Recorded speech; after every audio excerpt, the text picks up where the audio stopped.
Okay, Chair Miller, we are live. Thank you very much. Thank you very much, Ms. Chauhan. All right, the time is 6:01 p.m. We will now call the May 26th, 2021 meeting of the Citizens Advisory Committee to order. If I may ask members of the public to direct their attention to this short video.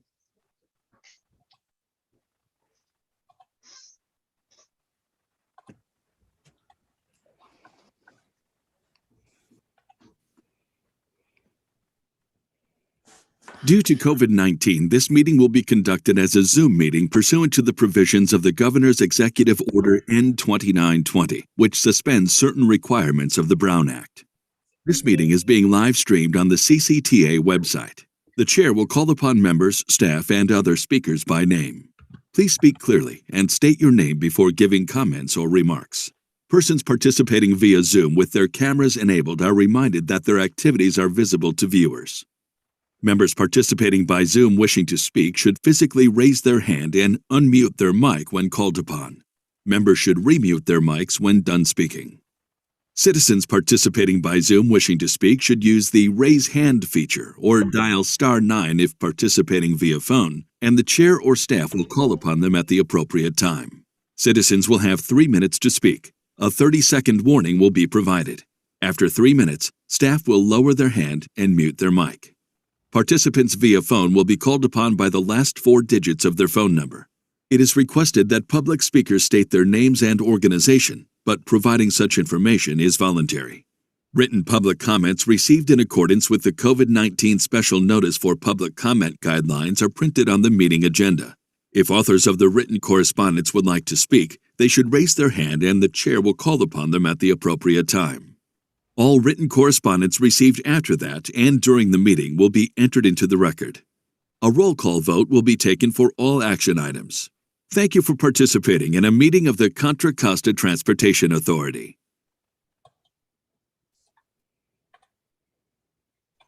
Thank you very much for that. Ms. Chauhan, if you would be so kind to call attendance. Okay, committee members, when you hear your name, please say here. If you are unable to get through because of audio and you do have video, give me a wave. And if I don't catch either, Matt, will you let me know? Thank you. Committee member Ash? Committee member Bristow? Here. Thank you. Fifi, can you Yes. make it so you can see me and make my name on there too? You were able to do that last time. Yes, I will do that. Thank you. You're welcome. Committee member Haley? Here. Committee member Hammond? Committee member Hurley? Here. Committee member Isola? Committee member Leahy? Here. Thank you. Committee member Linder? Here. Committee member Moriarty? Committee member Powell? Here. Thank you. Committee member Vega? Here. Thank you. Committee member Yao? Here. Committee member Vice Chair Rosenberg? Here. Chair Miller? Here. Thank you, Chair Miller. Please note committee member Ash, Hammond, and Moriarty are absent today. Moriarty, we meet again. All right, very good. Thank you for that very much, Ms. Chauhan. I would like to introduce our newest member and welcome him. I want to make sure I say names right. It could be Hallie, it could be Haley. Mr. Haley or Hallie, would you introduce yourself? Sure. Thank you, Chair. It is Hallie. I appreciate you making the differentiation. You take the H off of it, it's like the word alley, and just add an H on it. Happily representing the city of Brentwood. I've lived out here just about 6 years now. And I understood that the city had a vacancy for a little bit of time and reached out to them and was finally able to get some representation. So definitely happy to be part of the committee here. Thank you. Well, I'm sure that your community appreciates your public service, and I know that we appreciate another pair of hands pulling along with us. So it is really nice to have you. Thank you very much, Mr. Holly. Thank you. So before we move on to public comment, I'd like to let members of the public know that they can, if they wish, receive alerts about this or any other authority meeting by visiting the website ccta.net/subscribe. ccta.net/subscribe. So you can sign up for notifications that way. Fifi, have we received any public comment for the record? We have not received any public comment. Okay, okay. So now I'm going to open up to ask if there are people who wish to speak during the public comment period on an item that's not on the agenda. And just to help you out, I'm going to tell you there's only 2 items on the agenda tonight. Our agenda items are the review of the City of Concord's compliance checklist for 2018-2019, and a presentation about post-COVID travel. So if you want to speak about either of those matters, please hold your comments until that time. But if there is anyone who wants to speak on a non-agenda item, if you would raise your hand or do the thing on the phone that you do, staff will call upon you and promote you. There's a 3-minute time limit for each speaker, after which you will be respectfully returned back to the audience.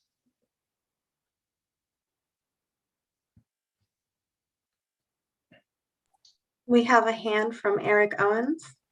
Okay. All right. I see you put Mr. Owens in with us. Is there anyone who can serve as timekeeper for this? Chair Miller, I will keep time. You got it. All right. I just have a quick question. I'm new to this, so I'm sort of confused. So you're saying if you have a question that isn't on the agenda or is on the agenda? I mean, the whole packet's on the agenda. So should I hold my comment until then? I don't know. I'm kind of confused. Yeah, sometimes people wish to speak on something that's not a matter that is before that's not agendaed before us tonight. If you wanted to talk about how lovely the weather is or something, that's something you're entitled to do as a citizen, but we'll limit you to 3 minutes and we put you at the beginning of the meeting. So okay. Based on that, would you like to speak at this time or are you waiting for one of the 2 items later? I believe I'm waiting for one of the 2 items later. Okay, very good, sir. Thank you so much. We'll welcome you back at that time. Is there anyone else who wants to raise their hand to speak on one of the items or on something that is not one of the items tonight?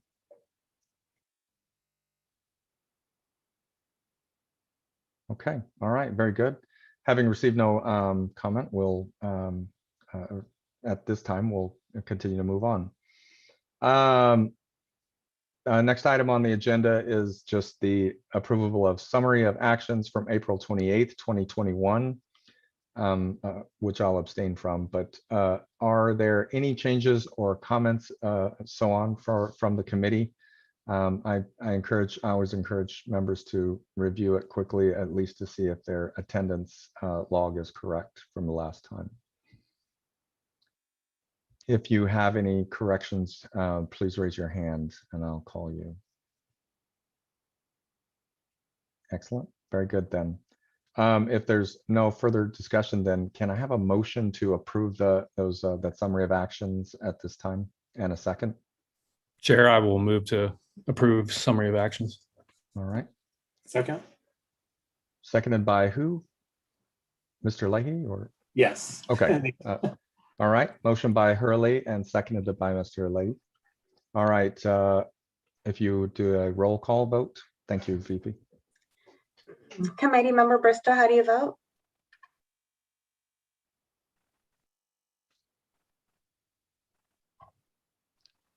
Yeah. Aye. Thank you. Committee Member Haley, how do you vote? Abstain. Thank you. Committee Member Hurley?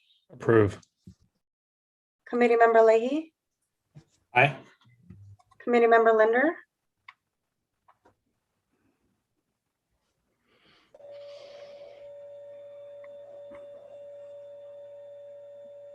Committee Member Aye. Linder? Thank you. Committee Member Powell, Aye. Committee Member Vega, Aye. Committee Member Yao, Aye. Vice Chair Rosenberg, Aye.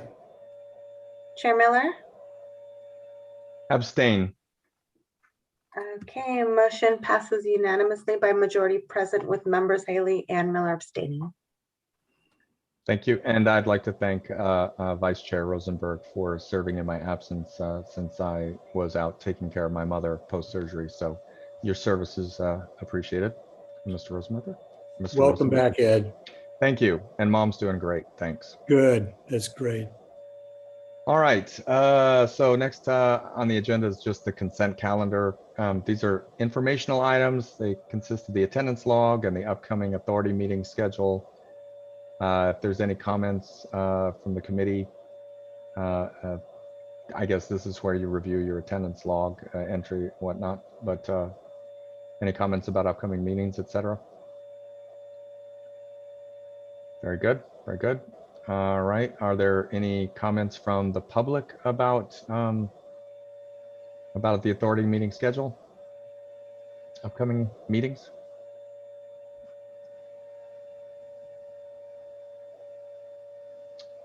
All right, no hands. All right. Then with that, the next item on the agenda is City of Concord's calendar years 2018 and 2019 growth management program compliance checklist. Matt, would you be so kind as to introduce the wonderful staff we have here from Concord? I'd be happy to. I'm going to introduce you to the checklist preparer, the person who actually submitted the checklist, and that was Winnie Chung, who works in the transportation department over at City of Concord, and she's got Abhishek and Aaron representing transportation planning over at the city. So I'm going to turn it over to Winnie and have her and her group give you an overview of the City of Concord checklist. Winnie? Okay, can everyone hear me? Perfectly. Great. Well, good evening, Chair and committee members. Thank you. My name is Winnie Chung. I'm the Transportation Program Manager at the City of Concord. And as Matt mentioned, I'm here with my colleagues, Abhishek Parikh, who's the Transportation Division Manager, and Aaron Sage, Principal Planner. Thank you. I just want to thank you for the opportunity tonight to present to you the City of Concord's GMP compliance checklist for calendar years 2018 and 19. This evening, I will highlight a couple transportation projects the city's been working on, and then I'll turn it over to Aaron to follow up on highlights on the development side. So the Monument Corridor Transportation Community, let me start that over. Next slide, please, Aaron. So the Monument Corridor Community-Based Transportation Plan was completed in 2019. This was a joint effort with CCTA to develop a plan for the community in the Monument Corridor area, which the MTC has designated a community of concern. So through targeted community outreach to the senior citizens, persons with disabilities, and low-income residents in the area, the study identified gaps in the transportation system and recommended a set of prioritized list of strategies for that corridor, which include safe routes to school improvements, transit infrastructure and service improvements, as well as bicycle infrastructure improvements that we can now begin to implement as soon as we can find funding for these. We also wrapped up a complete street feasibility study for the Willow Pass Road and Cow Road corridors. This study was funded through a Caltrans Sustainable Transportation Planning Grant.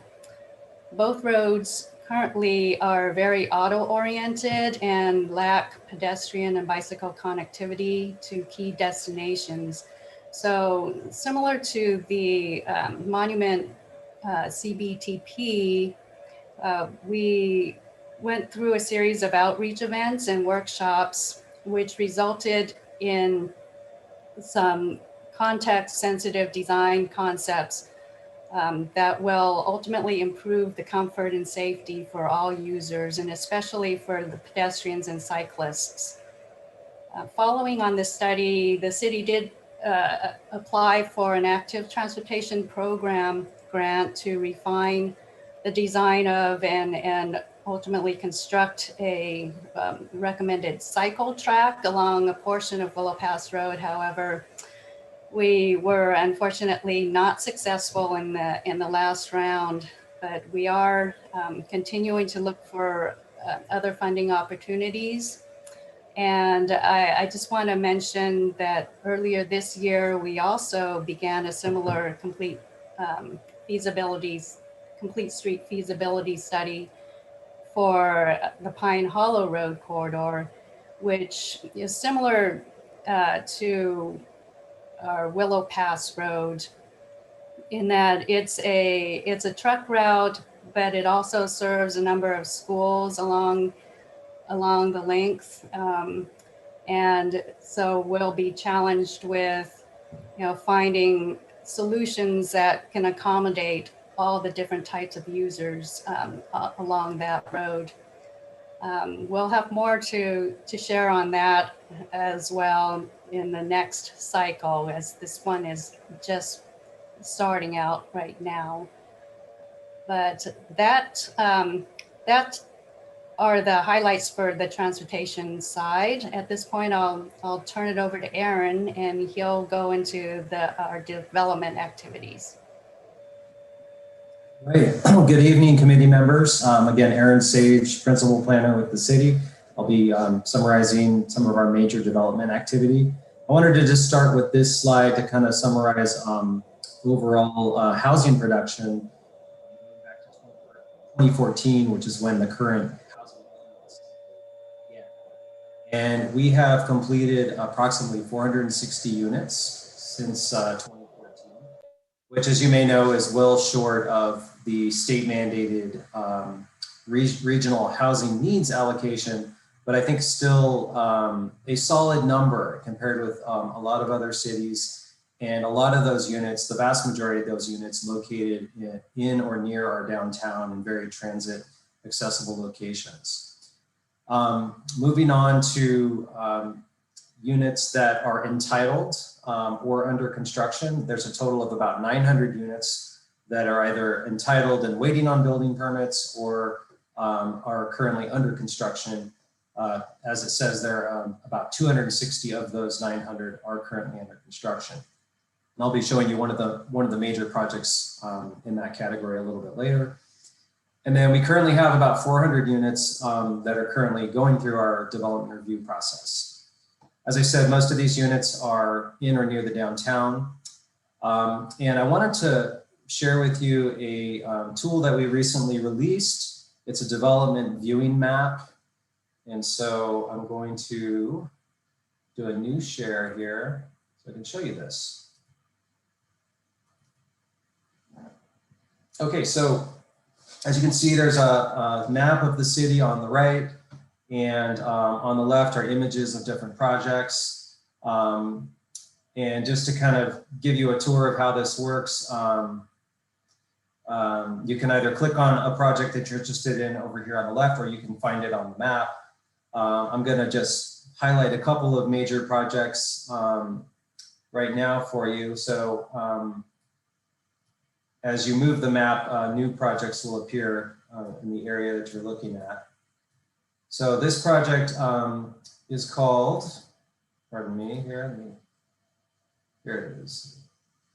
The end user is Pape Material Handling, which is a major chain of construction vehicles and equipment. So this is going to be a 35,000 square foot material handling, sales, rental, parts and service dealership. It's located adjacent to Lowe's, just north of Highway 4.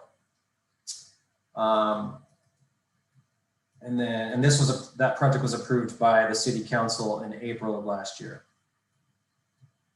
And then to highlight one other major project,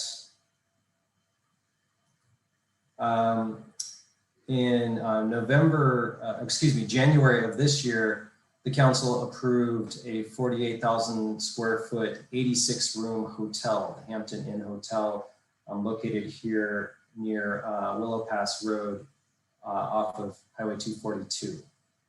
Both of those projects are not during this 2018-2019 reporting period, but I thought you might be interested in just kind of knowing what's going on. So now I will go back to the slideshow here.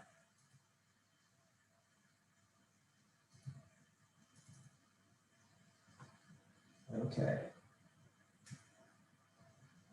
So let me just show you a few of the major projects that were approved, I believe, during the 18-19 reporting cycle.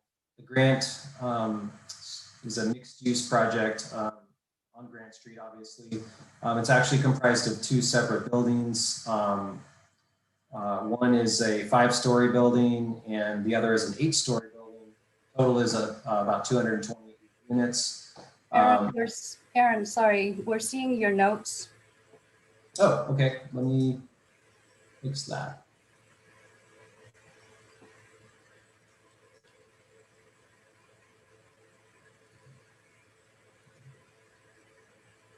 Is that better? Still see them for the moment. You're still seeing the notes, okay. I'm not sure if I'm still seeing that you have the swap presenter view and slideshow button up. So maybe you just haven't clicked.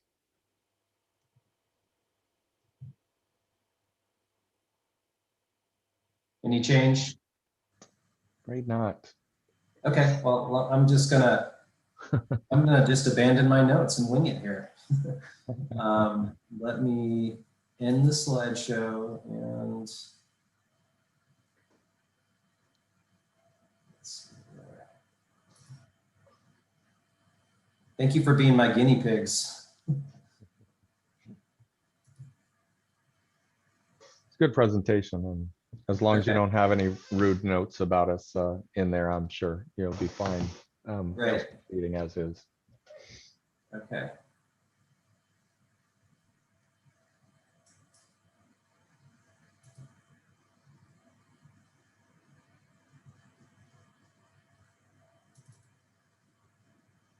How's that? That is perfect. Well, actually, Okay. yeah. Well, I guess you haven't started playing. Oh well, but yeah, it's fine. It's fine. We still see the notes at the bottom. Just be aware of that. But okay, that's fine. I don't care. It's all public information anyway. So as I was saying, 228 units for this project. Project is anticipated to open in spring of next year. And this will be a great project for our downtown. It's very close to BART, and we have several other projects entitled in this same area. So we're hoping that as this project comes online, it will create some impetus for those other projects to proceed as well. And then moving over to Galindo Street, not too far away, there are several projects either proposed or entitled in that area. I'll start with the image on the bottom. Galindo Terrace is a 62-unit affordable project proposed by Resources for Community Development. That project has been approved. And then next above that, RMG Affordable Housing Project, 150 units with 117 assisted living units. I'm sorry, that's a different project. RMG has 75 units, 40% affordable, 60% special needs. That project is nearing the end of its entitlement process. It is actually going through a by right staff level approval process because it has a high enough affordability level that we don't put it through a public hearing under our code. one of the ways that we're trying to streamline affordable housing. And then finally, the image on the top is from the Avesta Assisted Living Project. That project is approved and it's for 150 units. And it's probably hard for you to see, but those projects are all kind of right here along Galindo, within a Tom Brady stone's throw from the BART station. All right. Next, I'll talk about the base, which I'm sure you're all aware of and curious about. So pardon me if I'm summarizing information you're already familiar with, but the former Concord Naval Weapons Station inland portion covers a total of approximately 5,000 acres. And in 2012, I believe it was, the council approved a community reuse plan that designated about 2,600 acres of that for habitat restoration and open space. That land will be deeded to ultimately to East Bay Regional Parks. And so that's this kind of light green area along the sort of southeast portion. And then the remaining area would be developed by a master developer.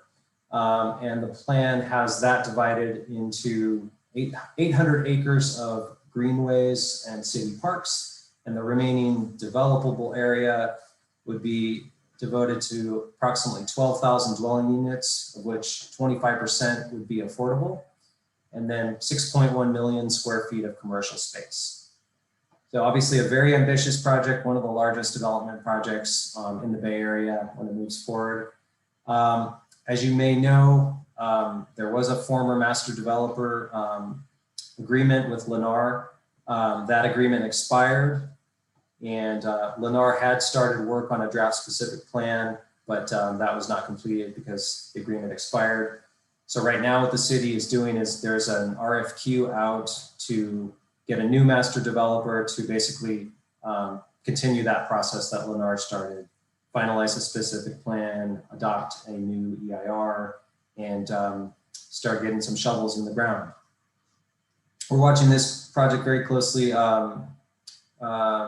for a number of reasons, obviously, but as I go to the next slide here, particularly with regard to our housing element, which, as you're probably all aware, under state law, every city and county has to prepare a housing element that discusses how that jurisdiction is going to meet its allocation of the regional housing need. So where we are in that process is we are taking a consultant contract to council at the end of this month, hoping to start on the project in August. We have to have our housing element certified by the state by January of 2023. And our current draft RHNA, or Regional Housing Needs Allocation, is 5,073 units. And going back to the base, we are hopeful that there will be an initial phase of development that breaks ground prior to the end of that 2023 to 2031 housing element cycle that we can take credit for as part of our housing element, because that would be most likely a large chunk of our RHNA. So with that, I will stop and see if there's any questions for me or for Winnie. If there are any members of the group that would like to ask questions, let me know. I'll call you. Chair? Yes, Mr. Halley. Hey, Aaron, Winnie, thank you very much for your presentation. Very good. I do have a question, Aaron. You were showing the tool that was developed to show your projects online. It's a great tool. My question is do you have a CAC overlay that can be dropped on there to show where those projects fall in those communities of concern? We have not developed that, but we can certainly take that to our GIS and IT staff to see what would be involved in doing that. Thank you. Thank you for the question. Chair, I have a question. Sorry, I had to unmute myself. By all means, Ms. Vega, please. Yes. Thank you. A couple of questions. It's a very nice presentation. Thank you so much for it.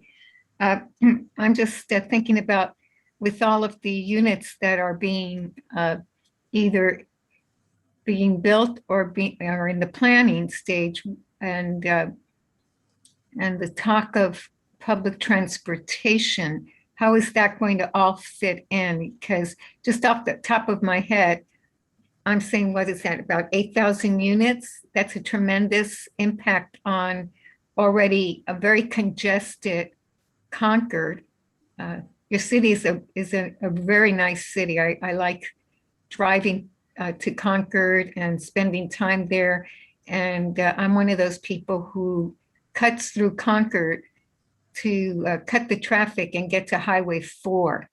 And I'm telling you, I don't mind sitting in that traffic because compared to what Highway 4 looks like, it's okay. However, I'm just concerned, what is that going to look like with all of these additional units being put in place? And then how much planning will be put into public transportation? The other thing I had in question was back, I guess, 2012, when the planning for the Concord base was in place, there was concern about the contaminated land, since that was used as a base.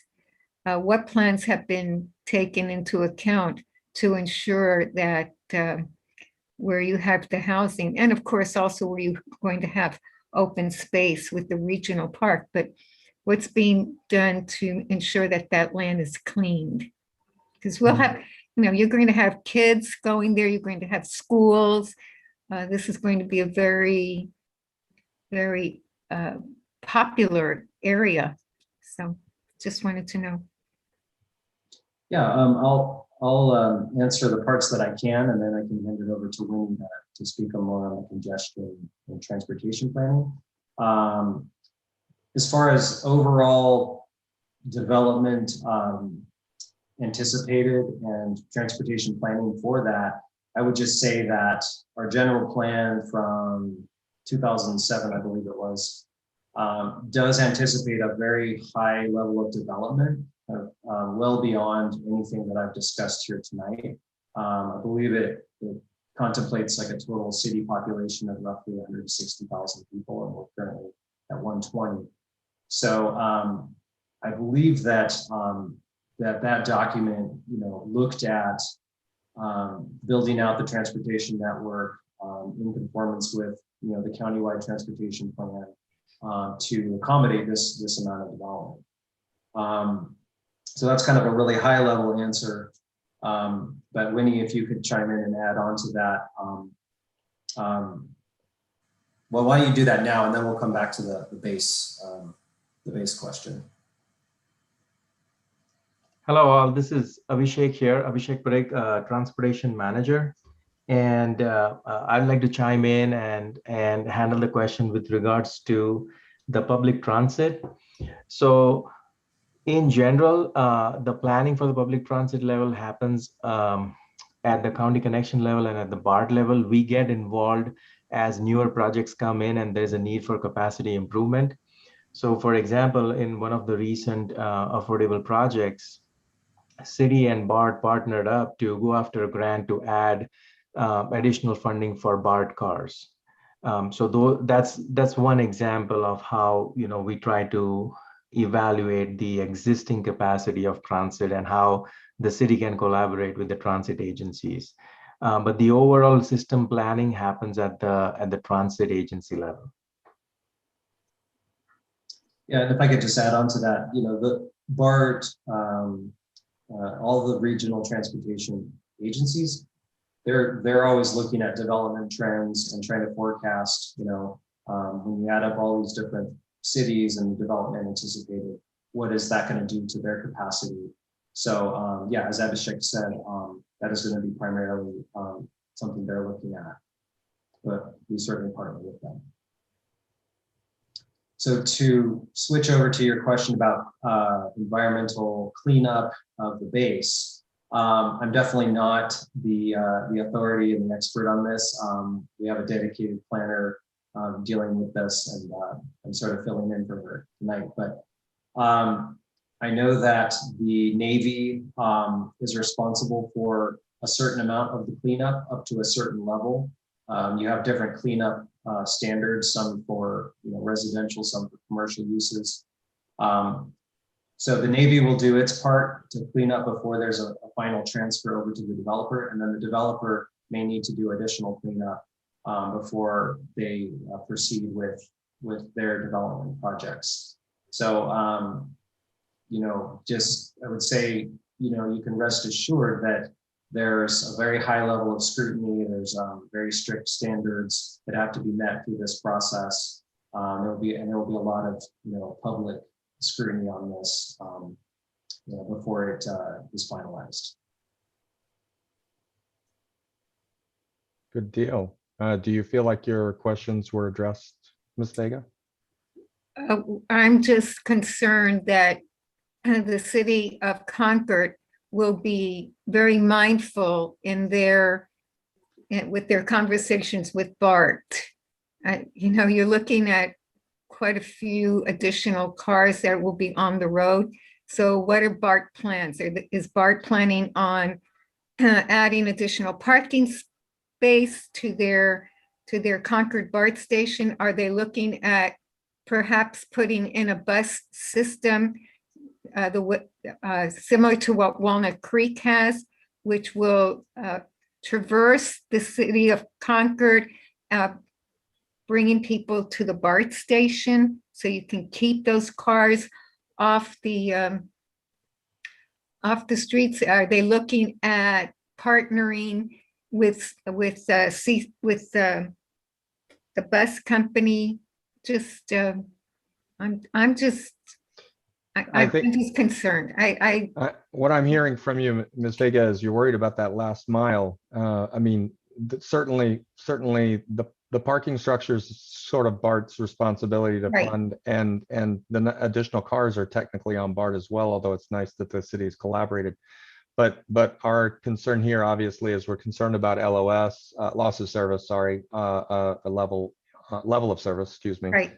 Level of service on the streets, and I'll go ahead and let the city transportation folks respond to that again. Sorry to interject.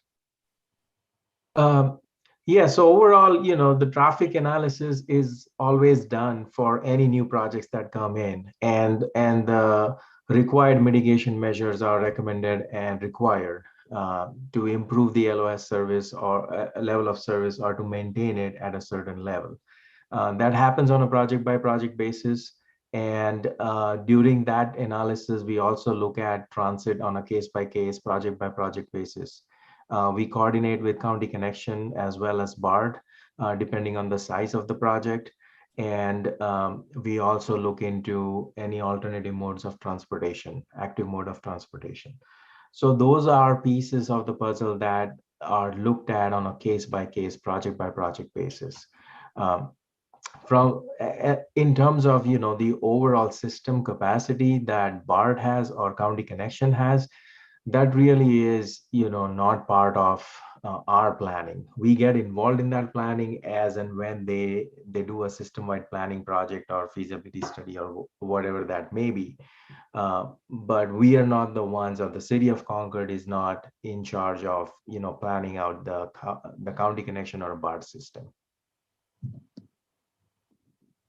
I apologize out of respect to Mr. Leahy and Ms. Linder. I'm going to make a very, very brief comment here, and then I promise to move directly on to you.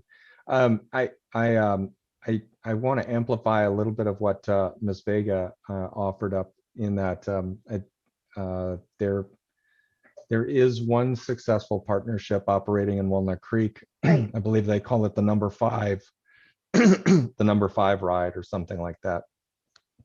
Heck, when I worked on downtown Walnut Creek, I took the number 5 all the time, which was a free ride around town to get bites at many of the various restaurants. And so I can tell you that actually probably increased restaurateur income and other amenities in the downtown. So I'm going to be what a chair normally is I'm going to make an unsolicited suggestion that might be worth looking into. I do know that the city of Walnut Creek pays they basically pay the fares to Contra Costa.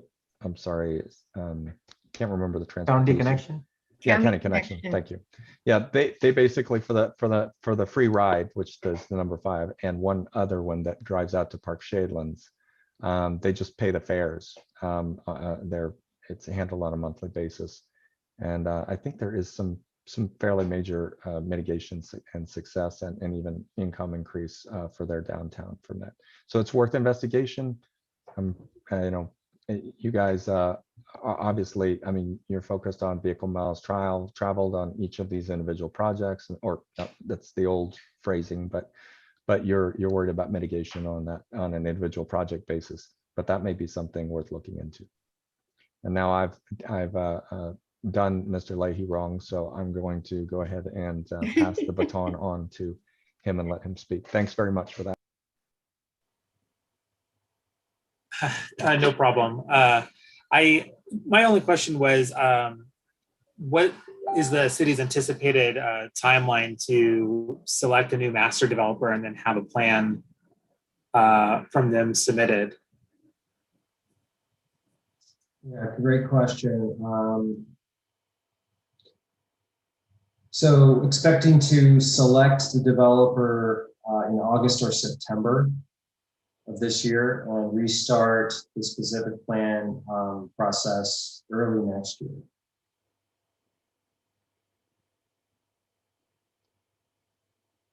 So it's going to take a while.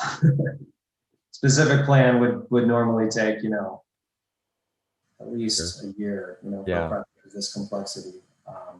So I would think it's going to be, late 2022, early 2023 before there's a new adopted specific plan and the possibility of like shovels in the ground on anything. Although then there's the design process that has to happen, of course, as well. So. Thanks very much. Well, it's starting to sound more like one of my planning commission meetings. Mr. Leahy, you feel like you got an answer there? All right, satisfaction, you're good there. Then Ms. Linder, you got your hand up if you want to unmute and go ahead and ask your question. That'd be great. Thank you, Chair. Can you hear me? Oh, you bet. Loud and clear. Thank you. Thank you. Thanks very much. Thanks for the presentation. I had a question going through the capital improvement projects. I noticed on the Monument Boulevard improvements, there's purchase for right-of-way, and I didn't see an amount. So I wanted to know what the amount was for the right-of-way purchase. And I bring this up because the City of Concord has brought up many times before the cost of pavement and maintaining the streets of the city. And this seems to be adding to that inventory. So I wanted to ask about that.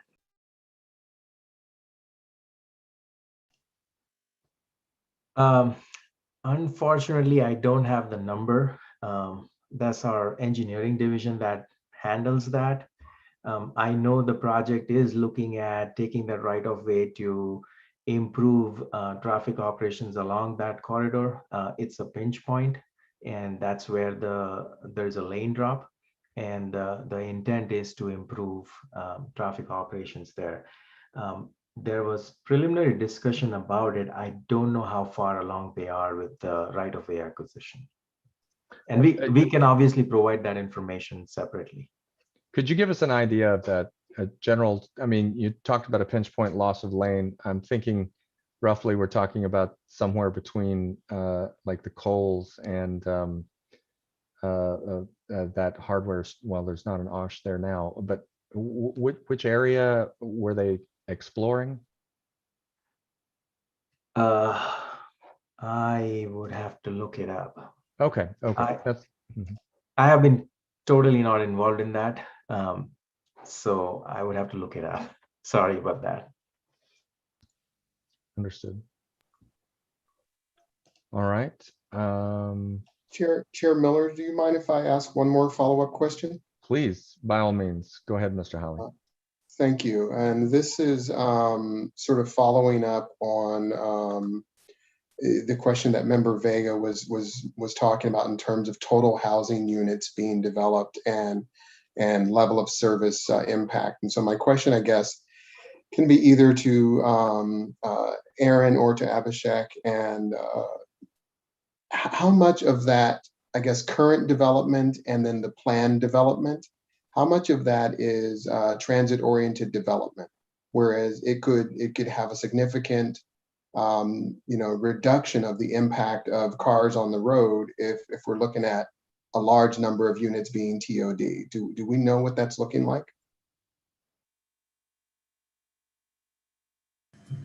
So are you asking, like, how does that 5,000, roughly that 5,000 unit number break down in terms of more TOD oriented development versus more car oriented? Correct. Yeah, I don't have that number for you. Basically, that's something we're going to have to be looking at as we do the housing element. The past pattern tells us, that it's going to predominantly be TOD, I think. That's true. If you look over the last 7-8 years, that's where all the big projects pretty much have been in or near the downtown. So I would expect that pattern will continue. But ultimately, when we go to the state with our housing element, we have to show where the different sites are for that can accommodate housing, and go through a market analysis and a zoning analysis to figure out where development is actually likely to happen. It's not enough to just say, okay, this property is zoned for X number of units, but if no development has historically happened there, or there's some kind of constraint that would keep a developer from moving forward with that site, we can't count that. So we have to go through that analysis. And then at the end of that, we would have more of a breakdown of how those units are going to be, what type of development, and where it's going to be located. Sure. I asked the question. You know what? Well, actually, Mr. Howley, I want to kind of assist here a little bit. There's the RENA things that we don't know what's going to come in, but to Mr. Howley's question of the pipeline that's going right now, let's say you had 2,000 to 3,000 units, I think, even listed there, or 500, 500, and 800, something around like that. What kind of mix is that looking like? Now, I remember one of those was mentioned. 3 of those projects were within, a football pass, a long one to BART. But so maybe you could break that existing pipeline down just in very, very rough numbers for Mr. Howley. Yeah, I would say the vast majority of those units are in or near the downtown, in all the different categories that I listed: approved, built, approved, or currently in our process. There's very few units, percentage-wise, outside of the downtown, because you just don't see the large projects that are getting up above, 50 or 100 units. There's one project I can think of any substantial size that was kind of a little more peripheral to the downtown. That was the Clayton Townhomes project, which got approved sometime last year. That's a 70-unit townhome project somewhere along Clayton Road, not particularly within walking distance of downtown. Not way out near Clayton, but not really an easy walk to downtown. So, but that's the only one I can think of that's really of any substantial size. There's lots of little 10 lot subdivisions, or 5 or 6 lot subdivisions that are more spread out. But yeah, we're just not seeing big activity in areas that are not near a BART station, which is great. The base is going to be the largest raw land site. So it looked very like you've got a new major arterial coming in for that Los Medanos or whatever the name of that road was. It looked like on the map. Yes. So, but the plan includes all kinds of measures, to promote transit and walking, really focusing the density as close to the North Concord BART station as possible. So. Yeah, that was in particular one of my questions. I knew BART had sort of set aside, or at least had been planning to do a TOD at the North Concord BART station, and it didn't seem like that was moving anywhere at all. So I was wondering if that was part of your plans as well. It's not included in these numbers because there's been no formal proposal on that. Okay. But we're definitely going to be talking to BART during the housing element process to see if we can get as many units as possible on their site, because that's the place to put them. Thank you. Appreciate it. Yep. Mr. Hurley, you've been very patient. Thank you. Thank you, Chair. Aaron, just curious, the website you showed us with the development, that's public and you can see that on your website, is that correct? Yes, and the link is in the PowerPoint. So I can send the PowerPoint to Matt to distribute to you guys. Yeah, I think it's awesome. I want to go to our city and be like, hey guys, I think you guys need to do this. Because we have so much going on down here in San Ramon. I think that would be beneficial to our community as well. And I'm from San Ramon. I bike up the Iron Horse all the time to Concord. I love your downtown. So it's good to hear. I've only been here about 4 years, so I'm not real familiar. And I just know sometimes it's a challenge to get from like Iron Horse to downtown. So it's good to hear that, along Monument and a couple other routes, the complete streets concept is at least being thought about and hopefully underway. So yeah, I love your downtown. It'd be nice to be able to get there a little bit safer on a bicycle. So thank you for that. Thank you. I think I'm going to take a moment myself. I took some notes earlier, and I'll be quick.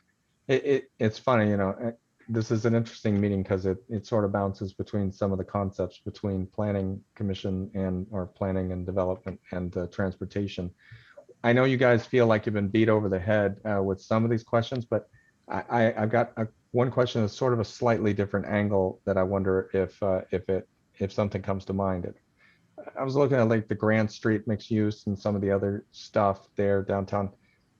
But what it made me wonder was what projects that have come, say, in the last 1 to 2 years have generated or threatened to generate the most VMT.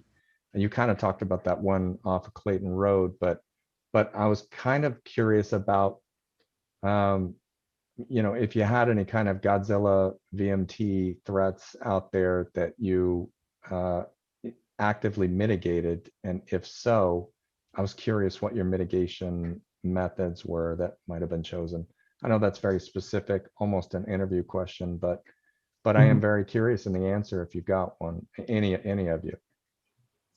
So I'll take a stab at it, and then maybe planning can help me out. Maybe Winnie can help me out as well. So we have started looking at VMT over the past, a year. 2020 July is when we adopted those thresholds. From that time frame onwards, we only have had one project that threatened that threshold, which would have required VMT mitigation, and that was Chick-fil-A on it was a drive-through, and given how far the other Chick-fil-A is, the overall VMT looked like it's going to go above the 1,000 threshold. And that project did not move forward. They pulled out. So we've not really had to mitigate the impact. Most other projects have been smaller scale or within the downtown area where it did not even threaten to come close to the threshold. But I let Winnie answer if I missed something there. Yeah, no, that was the only project that came through last year, and Chick-fil-A decided towards the end that they didn't want to move forward with their application. So we didn't have to deal with, we were on the verge of finding that we would have to come up with some VMT mitigation, but they decided not to proceed, and so that was dropped. The other projects were smaller, and they really did fall below the threshold of needing a full VMT analysis. So we haven't come across any kind of significant challenge. Okay, that's a fair answer. And I got to keep my distance because Matt's going to beat me up for continuing to use the VMT metric and terminology since we're moving on from that. But I have a couple other quick questions, and then I'm good. I'm going to kind of go down the same route that Mr. Hurley did as well. So you're talking about complete streets a little bit, and you just happened randomly to name two places that are near and dear to my heart: Pine Hollow and Cowell Road. My wife works off of Pine Hollow. She's at one of the two. Well, let's see, there's three schools actually. There's two elementaries, and she works at the middle school, Pine Hollow Middle School there. And those are some very, especially Pine Hollow, very challenging. You've got a large pedestrian population and cycling population of kids, and there's nothing in the way of pedestrian walkways or, I mean, there's bike lanes, but given that it's kid traffic, I'm just, again, kind of coming behind Mr. Hurley and saying, I'm glad to hear you talking about something like this, and I hope that you fall fully behind it, because there are some opportunities there. My kids, in fact, and I, maybe a few months ago, went down and rode our bikes on Lime Ridge, which goes behind Cowell. You can ride a bike trail behind Cowell, and then we popped out onto Cowell. There's a nice little lane, and it drops you right into the street on a very narrow bike path. And so I was a little sensitive to that, riding with my kids on Cowell. The traffic's a little close. So again, I support anything that you guys want to do there. Those are high traffic areas that have some opportunities for investigation there. And I love the Project Biz tool, the layer, the GIS layer. Now I'm a planning commissioner in Clayton, and I could use something like that just to visualize the parcels that are available, because of course we're coming up for our RENA work as well. So we got about 1/10 the allocation you did. We're sitting around the 580 number to your 5,000, 5,100. My last, Mr. Miller, I believe we worked with a consultant to set that up. So if you want, I can provide you some contact info on that. Yeah, I would be interested. I'll pass on some contact info to you through Matt. Thank you. Great. And the last question I have, which is pretty short and probably is gonna go to Mr. Abba. I'm sorry, I can't see. Oh, they're right. Abhishek, is, have there been any areas during the period where, probably not during the pandemic, but possibly, have there been any areas that you noted during the period where there had been a significant impact to level of service, negative impact to level of service, due to, I don't know, people not riding BART or something, but not on the freeway, on city streets? And did you end up having to address that? So one of the major problems that we face in Concord is the amount of traffic that just goes through. It's Yolanda. I'm sorry, Miss Vega. It's Miss Vega. And okay, not fair, not fair. Essentially what happens is, whenever there's an incident on a freeway, or something going on 4 or 242 or 680, we start to see that impact, negatively impacting our major arterials. That after a while starts to filter through our neighborhoods.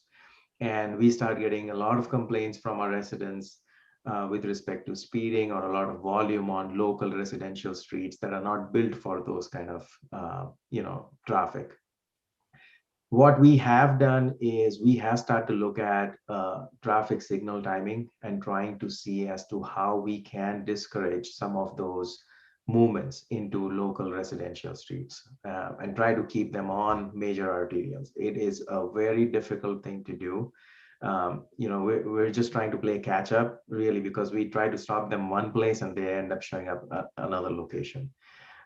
We do have some plans in terms of trying to figure out the amount of traffic that is constantly coming in and then just leaves the city without actually stopping anywhere. And we plan to figure out a way to discourage that traffic from coming in. And the way to do that, not politically correct, but the way to do that is make the travel time much more longer than it would be if you stayed on the freeway. That's amazing. Yeah. And so that is something that we are considering. We are also looking at, Innovate 680, which is where we're trying to coordinate how, incidents on freeways can be managed, and therefore how can that be flushed out through local arterials if need be, and partner with the regional agency for those kind of situations. We have no problem with arterials handling that traffic, but when it starts to filter through neighborhood streets and starts causing safety issues, that's where we start to really take a hard look at it. Thanks, Waze. Yeah, thanks, Waze. Appreciate that. Mm-hmm. Yeah, no, I'm sympathetic. I understand. Although, I do. You said not politically correct, and that's correct. I mean, that's right. There definitely, certainly are also those of us residents. I'm in Clayton, by the way, so I'm adjacent, and we understand, but it also it does impact some local folks as well who are not trying to, my commute is down Ignacio Valley, even though I'm coming from Clayton to Walnut Creek. I'm being pessimized out by the city of Walnut Creek, who doesn't want to see, and Concord probably a little bit too, by the lights, who don't. Not yet. Not yet. Not from Concord, but definitely Walnut Creek admitted, of course, that they slow it down. Traffic at Oak Grove. Yeah, exactly. And that's exactly to the point. Pine Hollow Complete Street. The project came about because of exactly that issue, where Ignacio Valley is so congested, folks start to cut through on Pine Hollow, going down on Rolling Woods into the Crystal Ranch community. That's disastrous, especially with the schools. Exactly. And what that does is it creates really unsafe conditions for kids over there. And so our goal is to look at, maybe doing a road diet, maybe having bike lanes built out there, buffered bike lanes, pedestrian facilities, and make it harder to cut through that section of the roadway. Yeah, I understand. I'm sympathetic.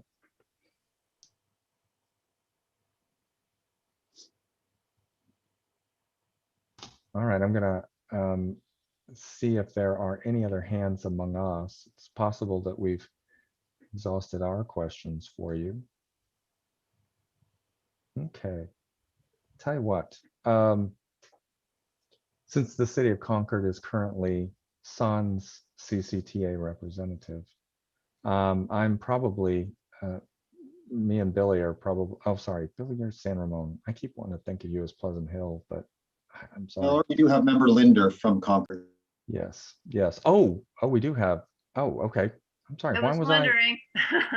I'm sorry, Ms. Linder, why was I seeing an advertisement in the East Bay Times asking for soliciting for a CCTA? I think there's another committee, and to be honest, I have trouble keeping this separate myself. Okay. Okay. I think it has a slightly different purview than the Citizens Advisory Committee. Okay. It may have even been that it's, it may have been the CCCTA, which is the Contra Costa or the transportation. I'm sorry, not Contra Costa, the county connection. Yeah, the county connection. It's the bus one. Yes, that's right. That's the one. I have trouble keeping them straight myself. Well, apparently I have trouble keeping things straight myself because you're right in front of me. So getting back on the horse here, it's customary for me to offer that. If you wish to make a motion to accept this, Ms. Linder, by all Yeah. means. Yes, a motion to accept the City of Concord's growth management checklist. All right, I'll second that motion.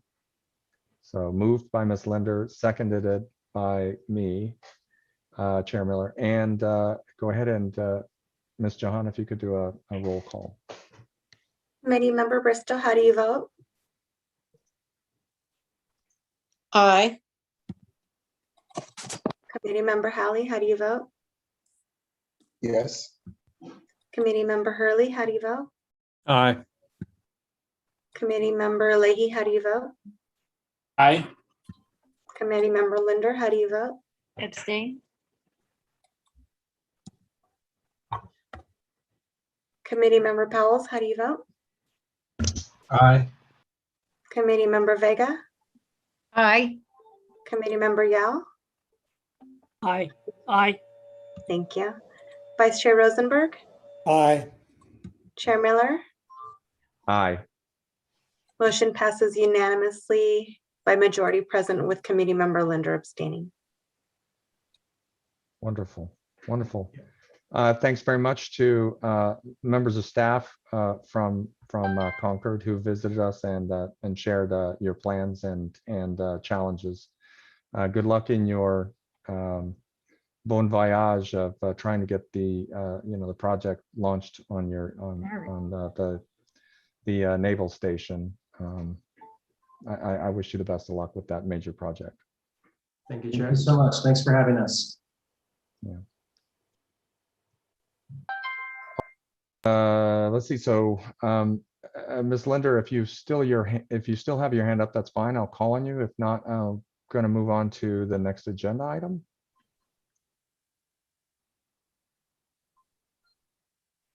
All right. Yeah, I don't think she has a comment. So I think we're good on that. All right. So the next item on the agenda is going to be post-COVID travel presentation, which I'm very interested to hear. Matt, who have you brought unto us? I've got a few guests tonight. I'll kick off the item and just say we're bringing this to you tonight because over the last several months, you guys have been asking, what are people doing to prepare for how we get out of COVID when everybody goes back to the office? And it's a big subject. There's a lot to talk about. There's the transit side, there's the highway side, there's what the way people are feeling and about their future. How do they see themselves traveling in the future? And we've done a couple of surveys. Both CCTA and our partners have done various surveys to try and figure out what that future may look like. So tonight, I have Lindsay Willis, who's our CCTA's Director of Legislative Affairs, and her group, as part of Innovate 680, put together a study that focused on Innovate 680 and asking those questions like, how can we really get people to shift modes on 680? But it also really, pick their brain about how they feel about these different modes and what that could look like post-COVID. So it was done during COVID, so it can answer some of those questions. And then after that, I'm going to bring in 511 Contra Costa. We have Lori Talbert here from 511, who's going to talk about an employer or a commute survey they did to get people's feelings and attitudes towards going back to the office. So I'm going to kick it over to Lindsay and have her start with the Innovate 680. Thanks, Matt, and good evening, Welcome. Committee members. I'm Lindsay Willis. I'm the Director of External Affairs for the Contra Costa Transportation Authority, and we're really excited to be here this evening to give you an update on our behavior science study, which is part of our Innovate 680 effort. So for those of you who may not remember or who are new to this committee, Innovate 680 is a series of 6 projects that we're doing along the Interstate 680 corridor to really look at the corridor holistically and figure out, how we can meet some of our agency's objectives. in terms of mode shift and VMT, vehicle miles traveled reduction, and greenhouse gas emissions reduction. So those 6 projects, just as a little refresher, are part-time transit lanes, which is just a really fancy name for bus on shoulder. And this would mean that in times of peak congestion on Interstate 680, excuse me, buses could actually use the outside shoulder to keep on schedule, and they would be traveling at a fairly low rate of speed, just slightly faster than traffic, in order for them to be able to keep their schedule and deliver folks where they need to go. The second project is the express lane completion, which would be extending the express lane in the northbound direction from Red Gear Road in Walnut Creek all the way to the Benicia Bridge. Our next project is shared mobility hubs. So these are essentially like converting park and ride lots to a modern neighborhood mobility hub. It's envisioned to be a really short walk from your house where you can access express buses to transit, car share, ride share, bike share, potentially scooter share, and possibly get a cup of coffee while you're waiting for any of those. The fourth project is advanced technology. And really this is kind of a larger project that encompasses delivering real-time traffic information to travelers along the corridor based on traffic data so that the system can kind of be dynamic. And one of the projects that goes along with that is part of Innovate 680 that we received a grant for from the US Department of Transportation is called Mobility as a Service. And this is development of a mobile application that will allow you to kind of plan, pay, and receive rewards for your trip, and also get the latest real-time information based on all of those systems talking to each other and sharing that information with you. And finally, the last project is an automated driving systems grant that we also got from the US Department of Transportation. This is actually 3 projects designed to guide the future of autonomous vehicles. So the first one will be actually rolling out a shared autonomous vehicle in Rossmore so that those residents can experience the shuttle and use it. And it will actually be available to the public to ride in Rossmore within those gates, probably starting in 2023. That's kind of the current timeline for that.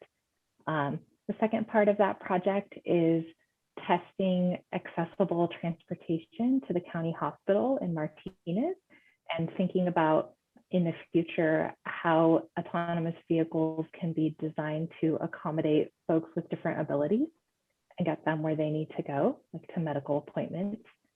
And then the third one is generically called Improved Mobility on the 680 Corridor. And what that really means is testing out what happens when the cars are connected to each other and the infrastructure.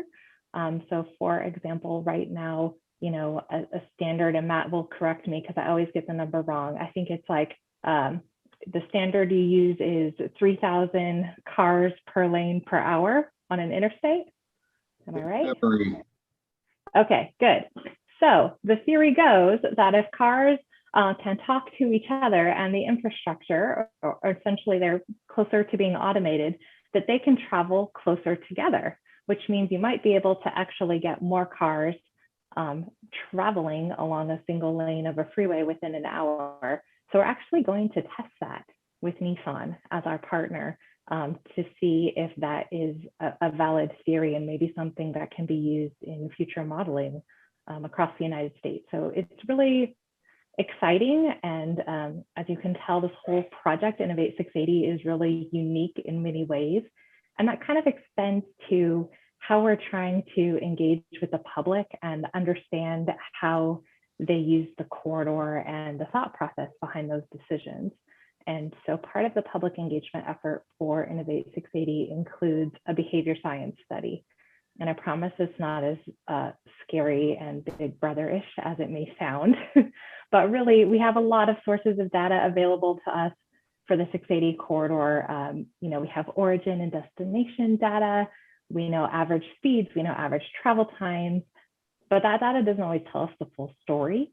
It can tell us what happens and how people travel, but not necessarily why they choose to travel the way they do. And that's what we're trying to get at through this effort. And especially in order to achieve the mode shift necessary to meet some of our program goals and reduce greenhouse gases and reduce vehicle miles traveled. We're trying to use this research to help us design different elements of the project to remove those barriers or challenges for some of the travelers on this corridor that want to get to their destination by a means other than their single occupant vehicle. So this evening, I'm going to introduce Rebecca Kralik with Convey. She is leading the public engagement and research efforts for all of Innovate 680 and has a little help with a behavior science company called Root Solutions out of Oakland and EMC Research. And she's already got her presentation on the screen because she's so prepared. And she's going to talk you through what we've learned from our recent survey efforts. So Rebecca, with that, I'll turn it over to you. Thanks, Lindsay, and good evening, committee. Thank you for having me tonight, and thank you in advance for listening to my presentation. That was the perfect lead-in, and what I would like to do just to start is give you, figure out how to advance my slides. There we go. I'm going to give a quick, just couple minute overview of what our behavior study was about and sort of let you know how we got where we are today. So first of all, as Lindsay mentioned, part of my public outreach scope is to do some behavior research with the help of some other teams. And our key deliverables for this were landscape analysis reports, which is where we reviewed all available national and international research about relevant topics to Innovate 680. We then are currently in our behavior drivers analysis phase, which is where our user analysis survey occurred. And that's what I'm going to focus on today, is that survey results. And then finally, we're going to put together some recommendations for the Innovate 680 program and projects so that we can best encourage mode shift in residents of Contra Costa. So that first phase was called the landscape analysis phase, as I mentioned, and what that really did for us was helped us understand gaps in the available research, and then we shaped our user analysis survey around those gaps so that we could sort of complete the picture for Contra Costa County. So that led us to our user analysis survey. And this was specifically designed for Innovate 680 to collect detailed transportation data, like Lindsay mentioned, and really help us get into the why that people travel, not necessarily how they travel, but why. So a quick few notes or a few slides about my methodology for this. So first of all, we used an address-based sampling system, and that's really just a fancy way of saying that we mailed a lot of invitations to specific households along the corridor, specifically 50,000 of them. And this was in a desired radius of the 680 corridor. Our survey was administered or offered online, but it was also offered in print and in multiple languages. It took approximately 20 minutes to complete, and it covered multiple topics. And definitely one of the strengths here is that we were able to get into behaviors, perceptions, and beliefs about travel, which I'm going to talk a little bit more about later. Our goal was to get 1,500 surveys, and we reached that goal in early January. We were really excited to see that 1,000 of the respondents to our survey agreed to be contacted in the future for additional research, which is really a great response. 950 of those 1,000 agreed to link their survey data to their future travel data. This will be really important when the Innovate program teams want to show just and demonstrate the success of our mode shift goals. At the end of the survey, respondents were given a chance to provide feedback, and most of what we received was very, very positive. You can see just a few examples here of actual quotes. In general, I think corridor residents were really excited and honored to be participating in the future of transportation. Now, a few key demographics. First, our survey respondents were well distributed among the male and female genders, and the ages of our respondents were mostly over the age of 35. We did pair this with census data for the county, and these demographic data points are very much in line with the whole of Contra Costa County. The majority of our respondents are homeowners, with the average home having roughly 2 of everything: 2 people, 2 smartphones, 2 cars, and 2 driver's licenses. A little broader look at smartphone ownership. Our survey showed that 97%, excuse me, of corridor residents own a phone, and countywide that number is 92%. And just to be clear, by smartphone, we do mean those phones that are capable of connecting to the internet. So now that we've covered just a little bit of intro information about the survey and our respondents, I want to take a deeper dive into a few target audiences. And the first one being that 70% of corridor residents who use the corridor once per week or more. This is a really broad category, but I am going to narrow it a little later in the presentation. But first, we're going to talk about this 70%. So the most commonly used mode for this target audience was driving alone in a personal vehicle. We want to note here that people were asked to select all that apply. So we do know that personal vehicle alone is the most popular answer, but it certainly wasn't the only pre-COVID mode used. It was encouraging to see that 68%, which is represented by the 2 bars on the right there, if you add those together, 68% of these drivers have at least some interest in driving less, and this piqued our interest. So we asked them why, or their reasons for wanting to drive less, and concern for the environment, as you can see, ranked very highly, as did not wanting to sit in traffic and reducing stress. We also asked people to write any possible perceived benefit they could think of to using alternative modes, and then we coded those answers into the categories that you see here, and again, you can see that environmental impact ranked highest. We also asked those who are not interested in driving less why they're not interested, and here's how their responses were ranked. And I want to just quickly draw attention to that third circle with the red or orange 32%. This was an interesting parallel to another stat that I'm going to show you on this next slide. So the previous slide was those who are not interested in driving less, and this slide shows that 1/3 of those who are interested in driving less, they actually don't believe it's possible for them either. So it was interesting that both audiences had the same perception of their abilities around this topic. And we really think this is something important to tackle, and that we can tackle it similarly for both groups.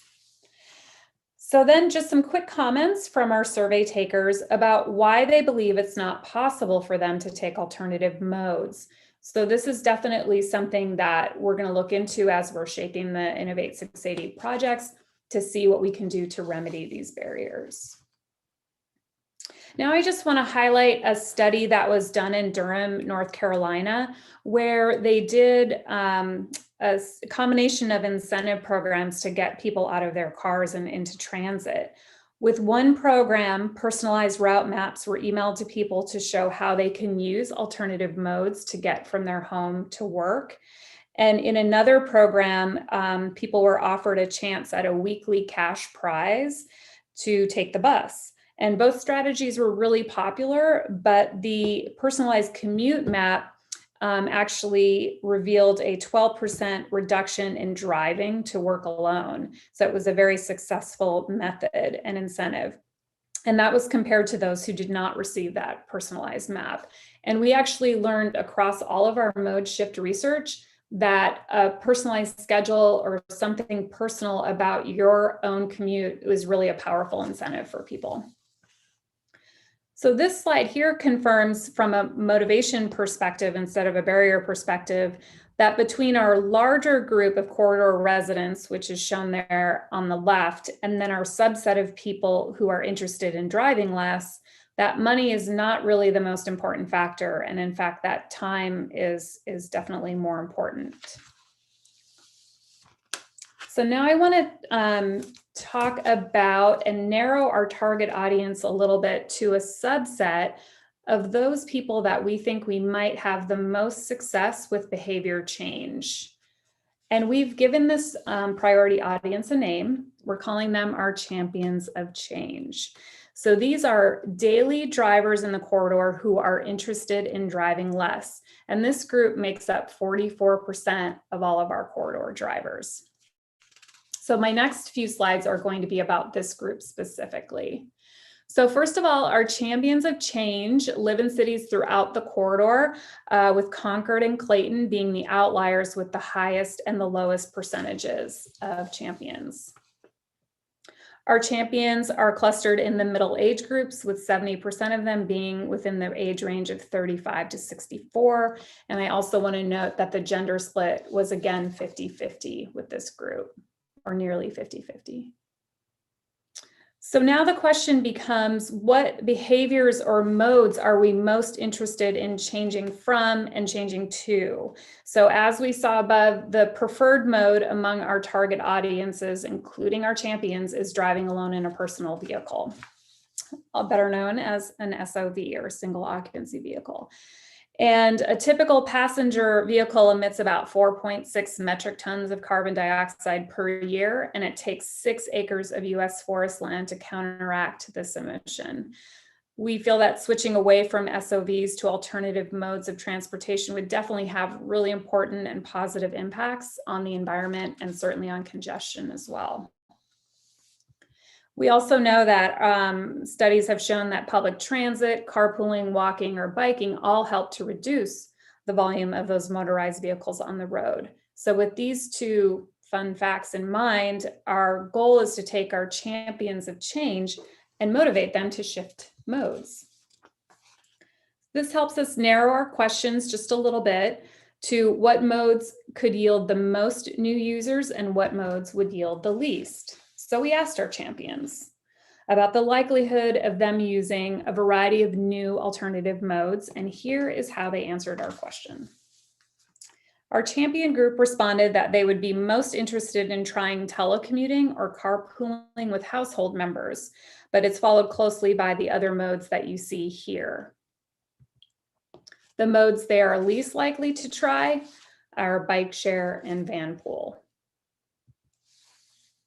But we also explored what percentage of champions have used some of these alternative modes at least some of the time in the past. So that could be 1 time or 2 times, but we feel that these are also important groups to consider because we can help them maintain or increase their mode use, and they're already over that first ride hurdle. So this is an important audience subset as well. Now I want to talk just a little bit about our champions and their perceived barriers. So we wanted to see how that looked against our interested driver category. And here you're seeing the barrier of availability, which is basically the concern that the alternative mode won't be available when they need it. And then the barrier of travel quality. And you can see that those two ranked around 40%. And these were our highest ranked barriers among both the champions and the interested drivers. So things like this are things that the Innovate 680 program will try to tackle and alleviate. And we feel that we can tackle these both similarly for both of these target audiences. And what's interesting is that with these two being the highest ranked barriers, the other barriers fell well below or near 10%. And again, they were the same between our champions and our interested drivers. So these are the barriers of comfort, safety, personal circumstances, and cost. These were all less important to our target audiences. So this segues sort of nicely into how the behavior research in general is going to impact or inform our Innovate 680 projects. I'm going to talk about 3 of the 6 projects here. Lindsay kind of gave you a summary of all 6 of them. I'm just going to talk about 3, but there's more to come on all of them. So first, with the shared mobility hubs, we did learn that pre-COVID, nearly half of corridor residents combined different modes of transportation for a single trip. And our shared mobility hubs are really designed to make that combining modes a lot easier. We know that people are interested in hubs and that they're willing to walk or bike to them, about 15 minutes total. They value reliable transit and they want on-site security. We also asked potential new riders what transit features they were most interested in, and the top 3 are listed here: free Wi-Fi, comfortable seating, and power outlets or USB ports. And autonomous shuttles. These are cornerstone elements in the ADS project that Lindsay mentioned, and they're also key to ensuring that no one is left behind in our communities of concern. Through our survey, we learned that a very large percentage, 72%, are interested in using autonomous shuttles when they become available. But they do have some concerns like wait times and safety. So these are things that we'll work to alleviate so that we can definitely take advantage of this really impressive interest level. So to close, I want to take a quick look back at the champions of change that we talked about. And we've calculated that if we can get our champions to cut their driving in half, we could reduce the number of cars on the road by about 22%. And this translates into a reduction of nearly 37,000 cars per day. This 22% is definitely aspirational. This is not going to be an easy task. It's a little bit like getting a toddler to eat a salad 3 days a week. Not an easy thing to do for sure. But we think that any change in this direction will help us achieve some of our goals, reduce congestion, give us better air, safer roads. And so our goal in the Innovate program is to really take this behavior science research, continue the deep dive into the data, and put together an action plan that will help us achieve some of these goals. And so with that, I want to thank you for listening. And I'd be happy to take any questions.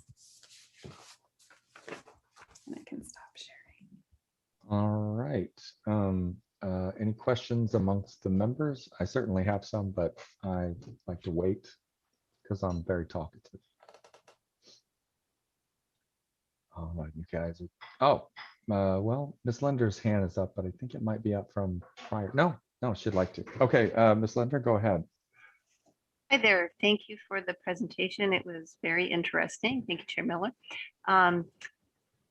The survey seems to skew affluent.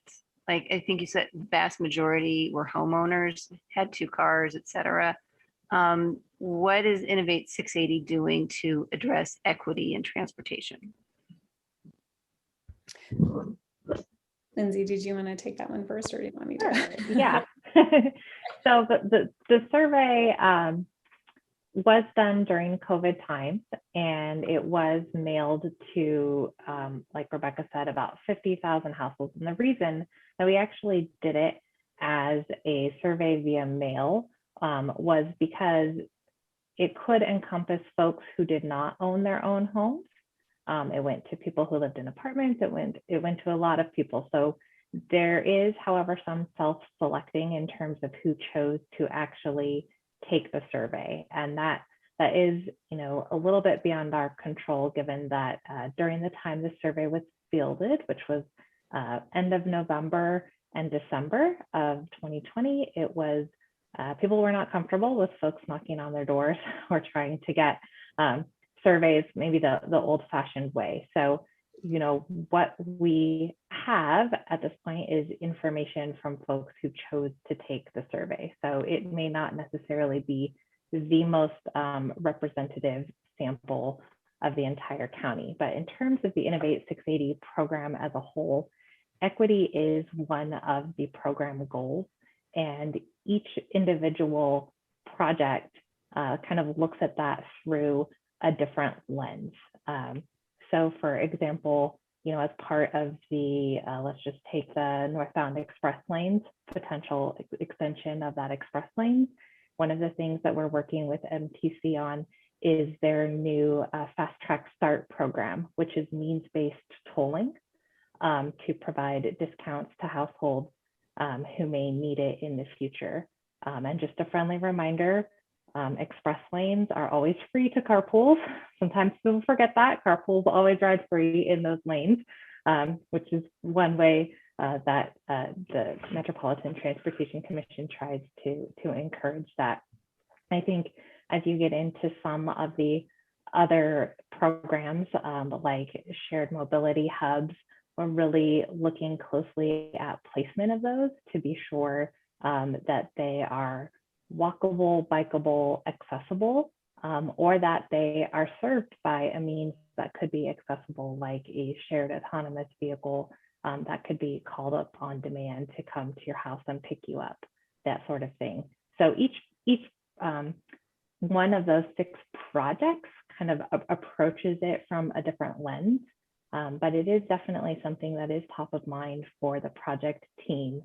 And without, kind of skewing the sample a little bit and going out and trying to get particular groups of people to take the survey, all we can do is kind of reflect upon what people shared with us. And as Rebecca mentioned, this is the first survey that we've done as part of this program.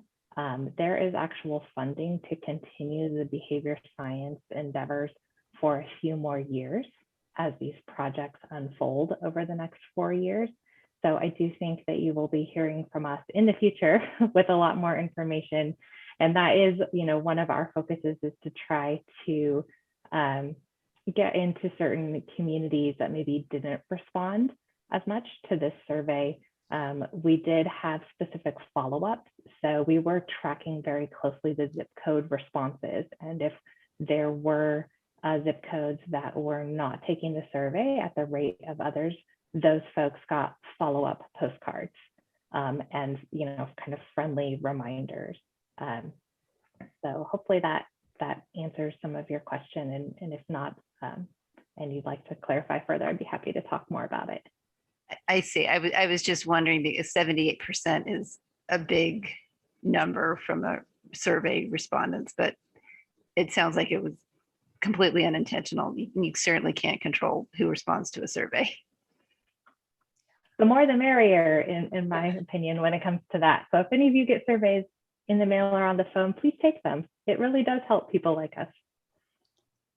And I might just tack on one more thought, Lindsay, because you just read my mind when you mentioned like follow-up. And so that 1,000 that I mentioned early on that agreed to be contacted in the future, that's a really impressive number. Even our behavior scientists were surprised by that. So we'll definitely keep the research coming, and where we see gaps in anything, we're hoping to reach out and really, like I said, take deeper dives when needed. And we're very excited.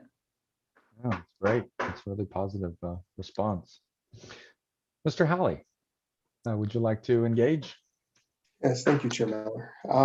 So thank you for the survey. I feel like I fit into your very interested little dwindled down group. I'm not on 680. I'm off on Brentwood out in Highway 4 and beyond. And so prior to the pandemic, I was choosing to commute to work from Brentwood into downtown Oakland via public transit. And so I would walk across the street, thank goodness, from my house to a park and ride, get on a bus, take the bus to the Antioch BART, take the Antioch BART to the Antioch BART transfer station, then get off of there and get on what's known as BART, and then get into downtown Oakland. And, I think some of the responses you indicated hit it right on target. Quality of service. There would be times that the bus I initially got on didn't show up. There'd be times where you get to the either BART station and the train is either delayed or is already gone. And then obviously, the quality of the atmosphere, I guess, the ride, right, which is contingent upon the other riders, doing their best public behavior as well. And so, there are a lot of circumstances, that dictate why somebody will take public transit or why somebody will choose to drive. And level of service of public transit, that bus service from here is has been reduced, and there's no rhyme or reason for them to bring it back. So it's just not going to come back up to the pre-pandemic service. So it doesn't make sense for me to now drive part of that, get out of my car, and then go through again those hassles. So now when I return to my office, I'll be driving the full trip. And so, you know, how do you see people reacting to that, especially with continued fears of whether substantiated or not of COVID or you know, now everybody, at least for the next year, right, is going to be looking around whenever someone coughs on BART or on a bus or something like that. So how does that play into what you're looking at in your results and your programs? You know, you're going to get 2 surveys, right? You're going to get a follow-up. I don't want to Yeah. steal the thunder for the presenter coming after us, because I okay. think that Lori is going to touch on some of that, but I'll briefly touch upon 2 thoughts you had. You are correct. We cannot control how people act on public transit.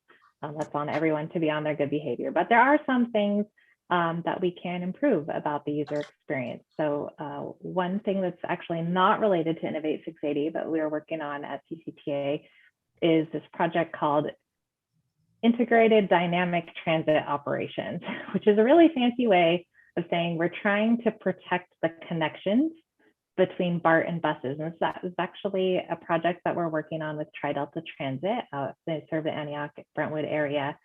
And UC Berkeley is involved, and what they are actually building is some sort of interface between Tri-Delta's operations center and BART's, so that if you are a passenger on BART and you're arriving into the Antioch station later because BART was delayed for some reason, you can say, "Hold my bus, I'm coming."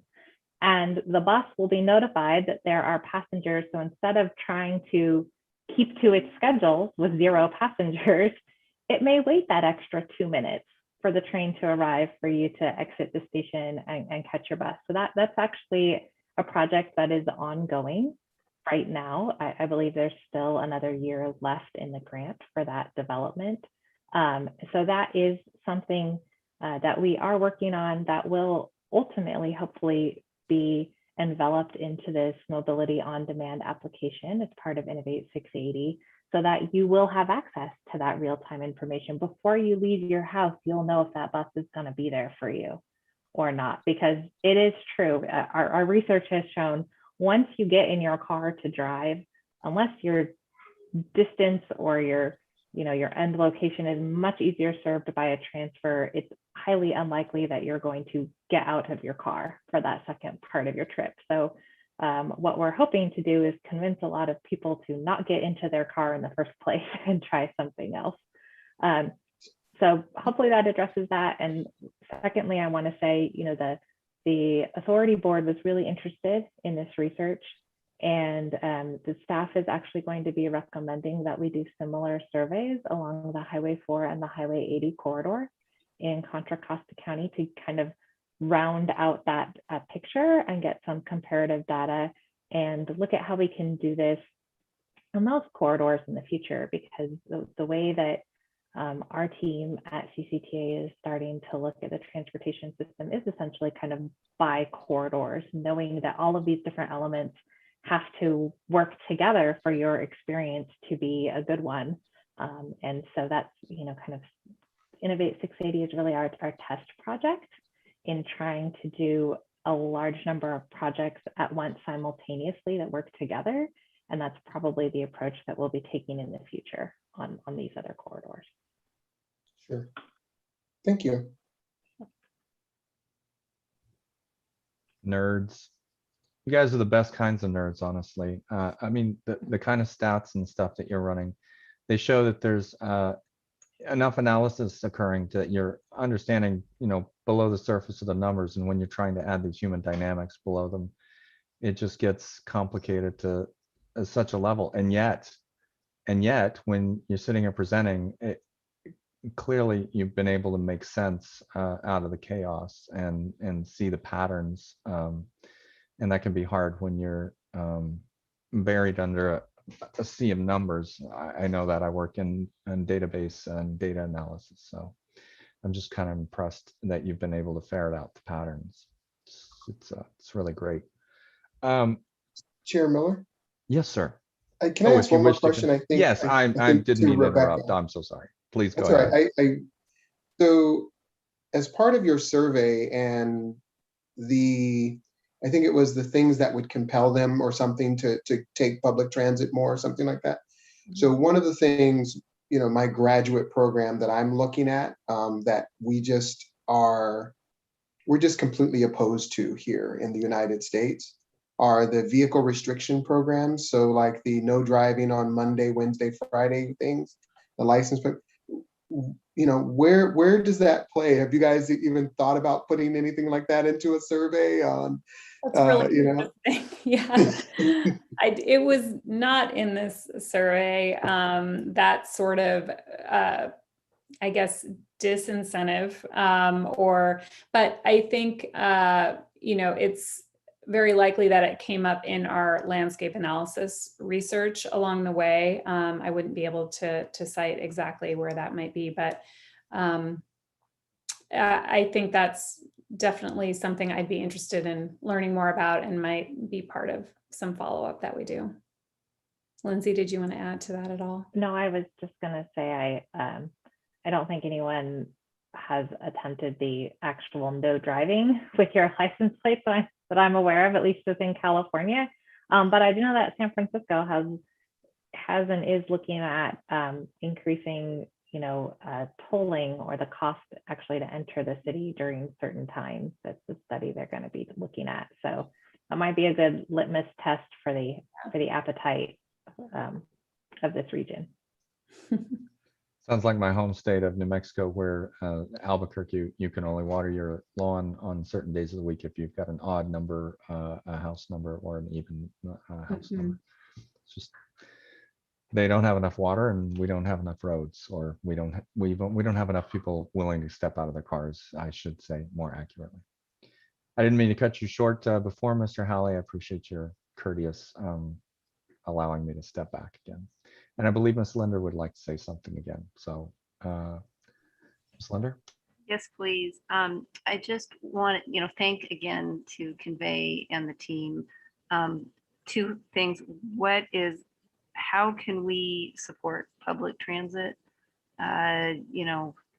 As private citizens, as committee members, the thought of people driving, people out of BART and off of buses and driving is pretty scary.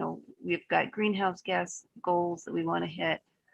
So my question is, how can we support what you're doing? And then I just wanted to make sure that we reach out to the public comment. I think there's some folks waiting in the wings.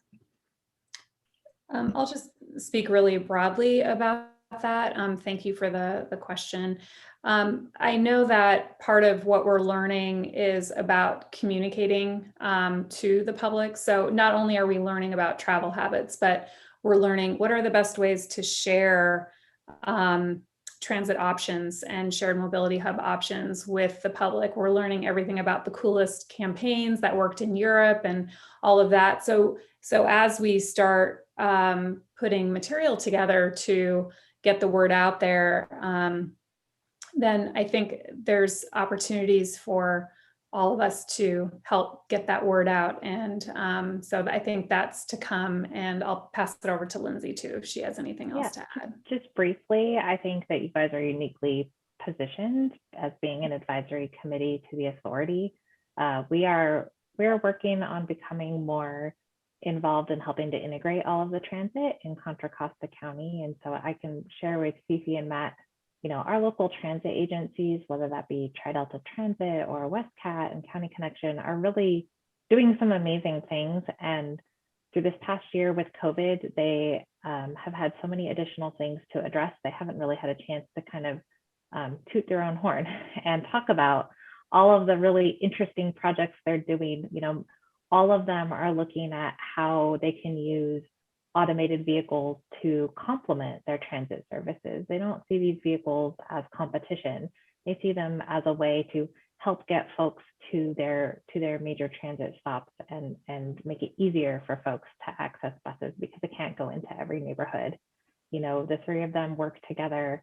They're working on an integrated fare system and all these other things. So I think, you know, first step, we'll share that information. They actually put together a little flyer about all of their accomplishments, and we can certainly share that with you so that you can share that with folks you talk with, because I've worked here for almost 8 years and some of it was news to me. So that's always really interesting to learn. And, you know, secondly, we're getting ready to embark upon a process called our countywide transportation plan, which is something we do about every 4 or 5 years. And it's really setting the vision for the next 20 years of transportation in the county. It's a big effort. It's going to involve a lot of public engagement, trying to invite folks to give us their opinion. And we'll be turning to you guys for help in inviting your fellow citizens to participate in those, you know, telephone town halls and online planning exercises, and, you know, potentially in-person meetings. Should we be back to those by the end of this year and folks are comfortable? And so I think that is an effort that ultimately gets turned into a future plan that has funding attached to it.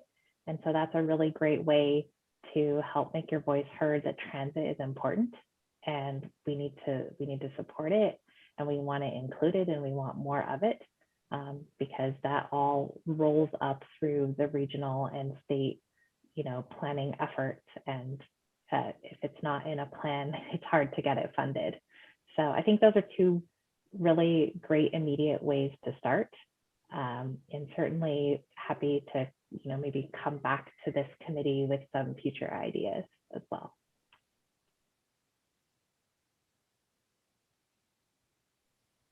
Excellent.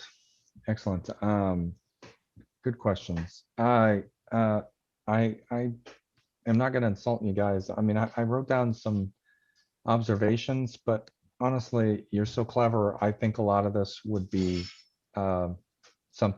things you've already thought of. So I'm going to cut it down to just two points, actually. There was something, and I'm not sure exactly where it was in the presentation, but a phrase started popping into my head when it was probably where people were saying, I want to drive, but I don't see a way that I cannot, right?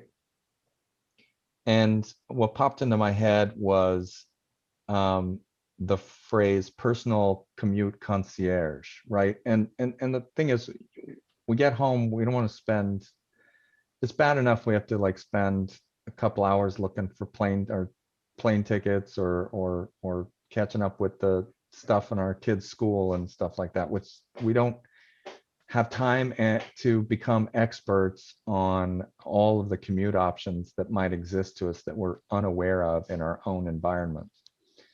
And so I don't have a concrete, you know, proposal here to Shark Tank you with, but I would just I try to bury into your subconscious something along the idea of if you're trying to motivate those people, it may not be the most cost effective, but it may be may be the most effective way to move people from one column to the other. If there's some sort of individual outreach that says, tell me about your commute, and I'm going to come back, you know, in a few days, and I'm going to tell you about things you may not even be aware of in your area that are available. I'm going to personally think about your problem and see if I can come up with a strategy to solve it for you. So anyway, there's just a you're hired. You're hired. and I would like to give, you know, a plug here for 511 Contra Costa, right, whom you're going to hear from next, who essentially is available exactly as a personal commute concierge. And I think not enough folks take advantage of that service in Contra Costa, right, Lori? Absolutely. She's like, please stop talking, Lindsay, so I can present. I really was going to say, if there's something close to that kind of concierge, it's 511 really is what is designed to be. So tell your friends, tell your neighbors, they can get a personalized commute and know what benefits they're employers offer. All they have to do is call Lori. Yeah. Awesome. And then the second observation, which is a sort of I don't know how to say it, a polemic, something. It's the thing I always beat the table with. But one of the things that struck me while you guys were talking was, I was like, man, these guys were able to get people, to answer the surveys and think hard about, their patterns and how their patterns have impacts, and do they really have a way out, and what, examine their motivations really, right? And the first thing that came to my mind was, I wish I could get these guys to train their lasers over on the CEOs of some companies in Santa Clara and San Francisco and stuff. And in the same way that they've asked a person, why won't you get out of your car? What are the motivators that are keeping you from getting out of your car? Ask those guys, why do you need to build another $15,000 or 115,000 square feet of space in San Jose, when all of the people that are going to fill that are coming down 680 and Highway 4 and up from Napa and whatever, and they're killing the road. So, in fact, it's even hard for me to sort of hold my tongue when Concord's talking about building a bedroom community off to the side with the park, that area. And all I want to say is, that just needs to be all commercial space, because then nobody's driving on the freeways, and we solve all it makes this, it makes the CCTA able to manage the freeways reasonably without having to spend $1 billion here and $1 billion there, right? And so I would just again, this is me trying to influence you, but I would love for you to try and be influencers on the CEO side, and get them to build jobs where their people already are. Okay, go ahead. Well, it's no secret that Contra Costa County has a housing jobs imbalance, and I'm pretty sure Matt could talk about this for days and weeks on end. I continue to at every meeting. But I do want to say one thing in Concord's defense. CCTA has obviously been partnered with the city of Concord very closely as Gomentum Station rolls out. And as they look at putting together this specific plan, once the new developer comes on board, one of the things that they and us are looking at really closely is they actually already have 125 acres designated as a campus area.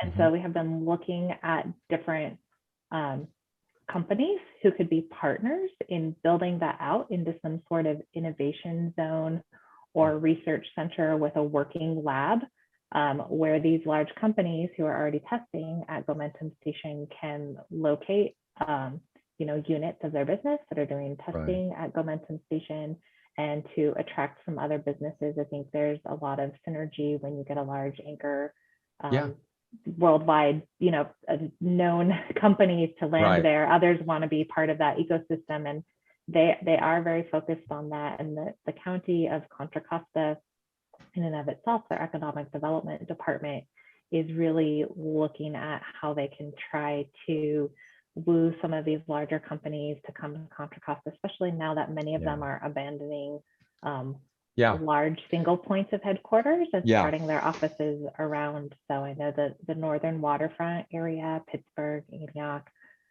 Oakley, that direction has been a big focus. There's a lot of potential space there.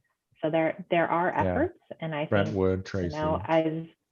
As you guys talk to your employers, some of whom may be large companies, encourage them. Contra Costa has a lot of really, really smart people, and right now, almost half of our workers are commuting outside of the county. So there's quite a bit of congestion that could be addressed just by having an equal number of jobs as we do houses. Yeah, as a planning commissioner, it's hard to look at those RENA numbers and then say, I'm gonna have to find more space to infill with homes, and that space, could have been another place that. So I encourage you to go back to the region and tell them that if they're going to allocate houses, they should also encourage employers to allocate jobs Yeah. where houses are being allocated. Yeah, I'm sitting on the wrong committee for this particular thing, but I totally am with you.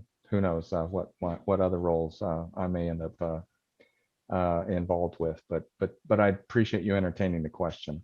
It's just you guys are so influential about trying to get people to think about their motivations and potentially explore, alternatives. I thought, well, CEOs are possibly among those that need the same treatment. All right. Well, you said you got I'm kind of anxious to hear from Lori as well. I'm not sure if I've got something I need to say in between, but yes, Mr. Miller, do you want me to introduce, keep things moving? It's 8 o'clock, you guys. We try and get you out of here by 8 o'clock. So I know this has been a really good meeting, though. This has been an exciting and interesting meeting. I underpacked the agenda, but I apparently overpacked it. So I bet Lori's been waiting, so I want to make sure she gets an opportunity to present kind of the employment side. We've seen kind of what travelers are thinking, but for their future, but this is about what they're thinking for next few months. So I think it'll be an interesting add-on to what Rebecca and Lindsay talked about. And I want to thank Rebecca and Lindsay. That was really awesome. It's a really cool presentation they give on this. So, thanks for being interested. And Lori, thanks for hanging around. Yes, welcome, Ms. Talbot. And you can share your screen if you have your PowerPoint. I do. Thank you for the introduction, and thank you to the committee and to Matt for inviting me to the meeting. I'll go ahead and share here. All right, are we all good? You can see and hear me? Yep. Okay, wonderful, thank you. I can hear you great. Great. 511 Contra Costa conducted what we call the Return to Work survey. Far more casual survey than the one that Convey did on behalf of CCTA. We were looking at getting a snapshot of what our customers think they'll be doing in the coming months. So the purpose of the survey was to help us understand the COVID work from home experience and how and when a post-COVID opening may impact traffic congestion and commute patterns in Contra Costa County. This was actually a follow-up to a survey we did in June of 2020, a work from home experience survey, where we asked people how they were feeling about those beginning months of working from home. And we asked some of the same questions, so it gave us the opportunity to look at how views might have changed. Both surveys were sent to our 511 Contra Costa newsletter audience. So the same audience for the surveys, but we can't guarantee that the same people took the surveys. We don't know what the overlap was in participation. So our survey audience, we know that we had respondents represented from all 4 regions of the county. And unlike the Convey survey, which was focused primarily on the 680 corridor. And we know that our survey participants were predominantly female, working age 35 to 64, which corresponds with what we know about the 511 Contra Costa customer. The demographics match in general what our customer base is as well.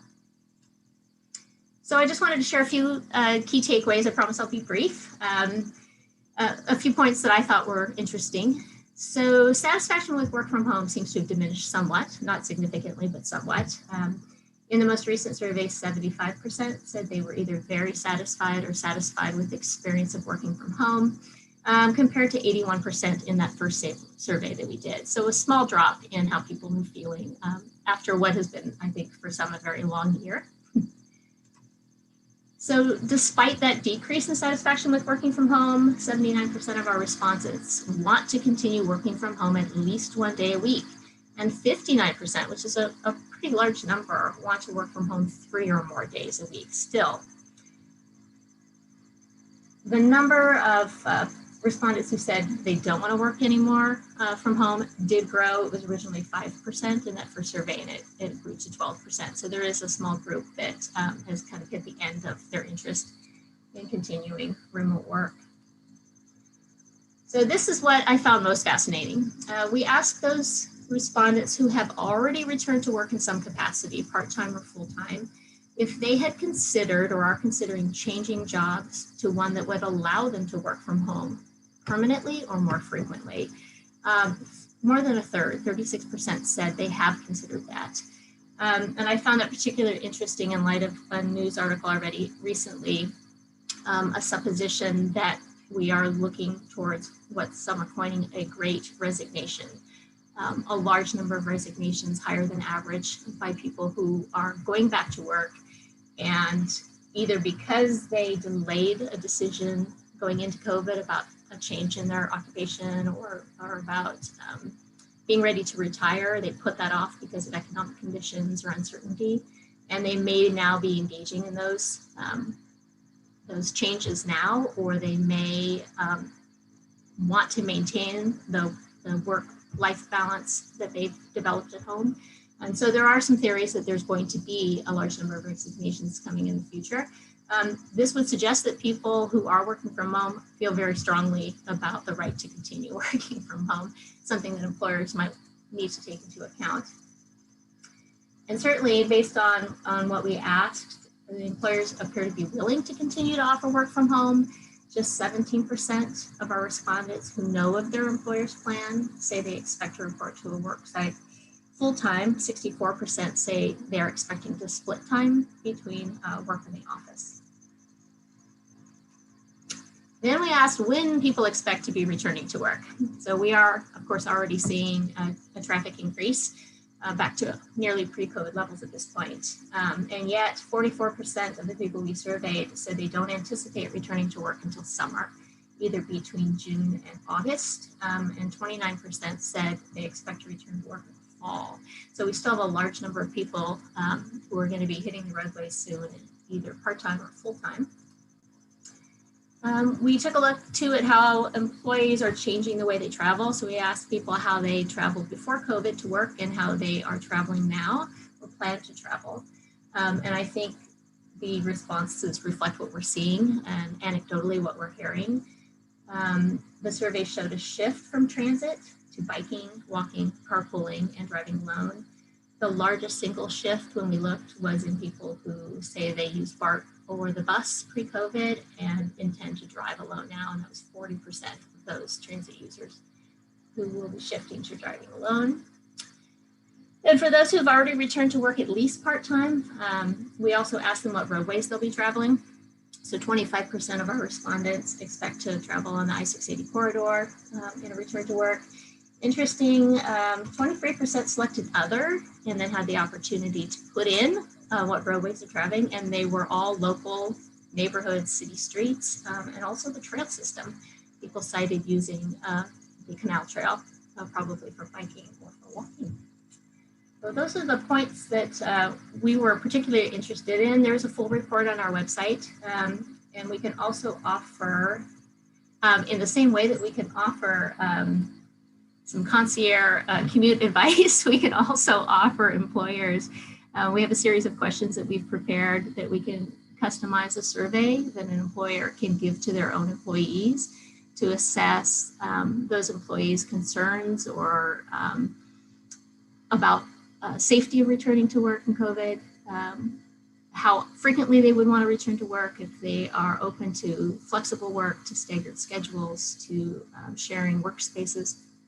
We're happy to customize that and provide it to employers so they can get that information from their employers directly. All right, thank you. That is fantastic. Yeah, and I urge everybody, whether you, as part of your business or your personal commuting habits, if you have questions, 511 is Contra Costa is a great resource. Use them. Yeah, we have the tools and we have the, we're kind of here to be the ground level one-on-one personal connection for people to find out what their options are to do something other than getting in their car by themselves. You are the answer. We are. You know, as I'm sitting there listening to some of the survey results you have, which are all so interesting that I was snapping some screenshots of my screen because I want to show some of these numbers to my wife after the call's over.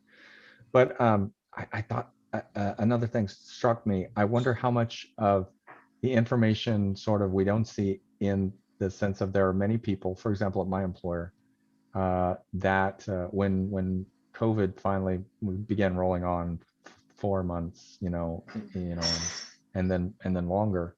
I have fellow employees that are now down in San Diego and Sacramento and Dallas and Tennessee and Ohio, Michigan. So our employer basically said that it was okay for employees to talk to their supervisor about exploring a permanent relocation during this. And while I'm not sanguine about whether that's going to lower the total population density, I mean, it's just like lightning. There was the bolt, and now there's the big sucking sound where all of the people who wanted to live closer are now moving, the infill from the even more extreme areas to reduce commutes and so forth. But it just makes you wonder a little bit about how many people departed. All right, so I'll honor Mr. Halley by allowing him to ask questions. Thank you, Chair. Just a really easy question, I think. In the survey, was there an option related to income or salary that would compel them to either work from home remotely or commute? Because some employers, if you're choosing to work remote full time, they're actually reducing your salary. So was there anything in there for them to decide whether that would impact it or not?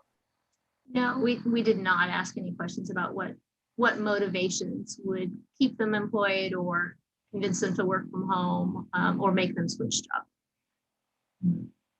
Although I've heard the same, that some companies are considering changes in salary depending on the location of the employee. Okay, thank you.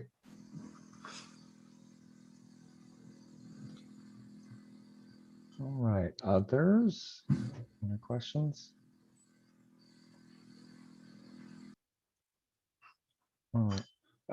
I feel like the survey was, like I said, very interesting and compelling as well, and especially you kind of showed us sort of what in some ways our gut was telling us, but putting into hard numbers the shifts from BART and other modes of travel. Although, hey, I didn't know that I would see a jump up as large as a tripling of bike riders, for example. That's actually slightly larger than I expected, and so forth. So I mean, it's all very good data. I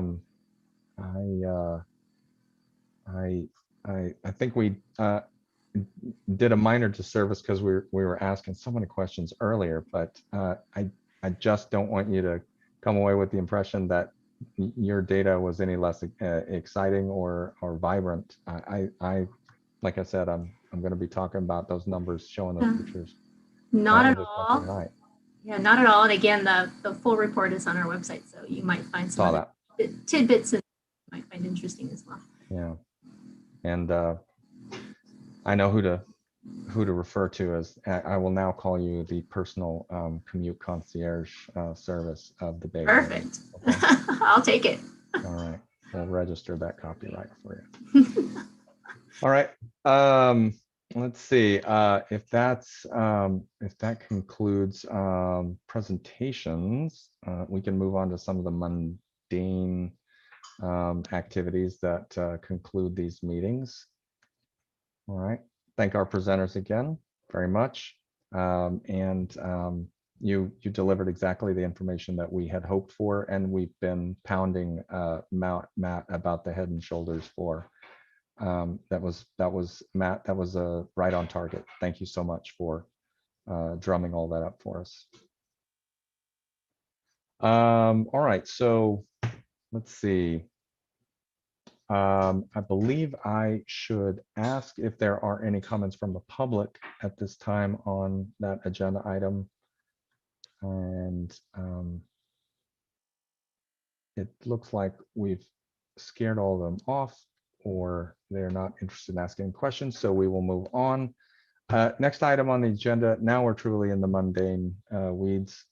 The next item is reports. Does anyone here amongst the members of the committee have a summary report on recent meetings of the CCTA administration projects authority board meetings, any of those meetings did you attend and want to speak to something that you heard there? Okay, okay.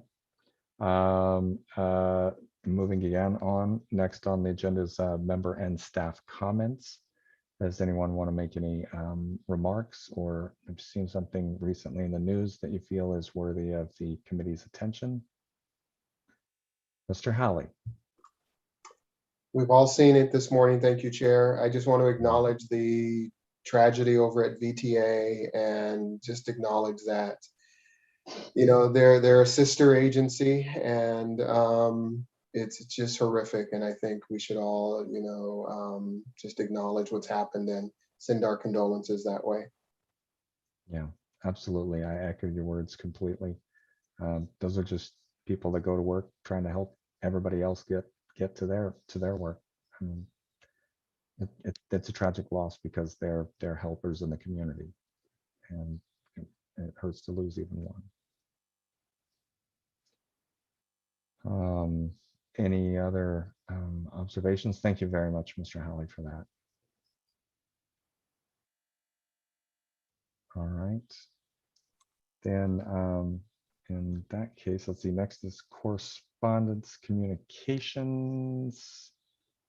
No, that's staff comments. So how about Matt, would you like to speak on the news article that was in this this month's agenda packet that you included? Yeah, we included that at the request of, I believe it was Member Hammond. Is that correct? Yeah, Member Hammond pointed that out to us, and he asked if we could get some more information on that. And so that's something I think we'll add to future agenda items. The MTC Blue Ribbon Task Force for Transit is currently meeting to decide how to distribute those monies to the various agencies around the Bay. So it's not a done pile. That's a very big pile. It's a big pile, and they've got a lot to go through. So I think once we have representatives on that committee, that Blue Ribbon panel, so we will be able to report out once that's complete. Wonderful. Yeah. And we'll continue on the. Oh wait, we're not on future agenda items yet. We're almost there, though. I'm sure that probably concludes correspondence, communications, and staff comments. All right, all right. Then go ahead, go right ahead, Matt, please. What were you going to say on future? I just wanted to say I'm going to try and continue to bring in items related to the post-COVID recovery. You guys had talked about having the transit providers in, and I think the conversation earlier talked about how these transit providers are adapting to the new normal, whatever you want to call it. So I think we'll try and keep this as kind of a series to keep the conversation going. Yeah, I mean, I can't say strongly enough, however, how high the quality of the presentations were today from both parties. I mean, these are front lines. This is data from the front lines, so it couldn't have possibly been any better or more cogent. So thanks for that, Matt. All right. I should ask if there are any comments from the public, if there's anyone who wants to ask about an item appearing on future agenda.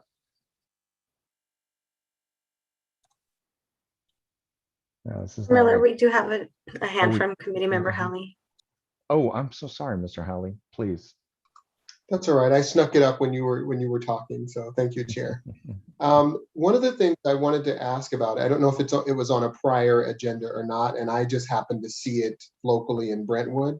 And I just wanted to know if we could have information or a report or update on, it looks like Antioch, Oakley, and Brentwood are joined on for this autonomous vehicle thing that's, is it supposed to go to BART? I don't know where it's supposed to go or what it's supposed to do. I think it's Glideways that you're referring to, GLYDWAYS. So yeah, we can have someone present that as well. We've got a couple of different transit studies going on in East County, so I think we can report out on both of those. Thank you. I didn't see. That's great. That's great. I'm glad you brought that up. Yes, Miss Bristow. Oh, Miss Bristow, I'm so sorry. You're muted. By all means, go ahead. Thank you. Yeah, I was at the last few MAC meetings here in Byron, and last night we had a presentation from the Byron Airport. And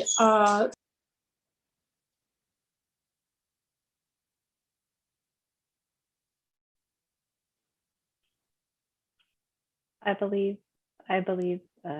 yes, muted. Thank you. I just think that it would be really great if we had a report, not right away, but some significant things are happening out of the Byron Airport that will be affecting transportation. There's amazing things going out there in the county. The rail, the rail station, the airport. I feel like if I could step into a time machine, I agree with you. Anyway, I'm not gonna sit here and talk to hear my own voice for a while, but I agree that could be very interesting. There's strange things afoot at the Circle K. All right. We'll put that on the list as well. Good. Thank you, Matt. All right. Well, I think we're about to make the motion that's always in order, which is one to conclude the meeting. I appreciate everyone's taking the time to stay a little bit later this evening, but hopefully you were as energized as I was by the content, and it was all worth it. And welcome again, Mr. Halley. Love to see your participation this evening. It's fantastic, and look forward to more. Thank you, everyone. The meeting is adjourned at 8:22. Thank you all. Thanks, everyone.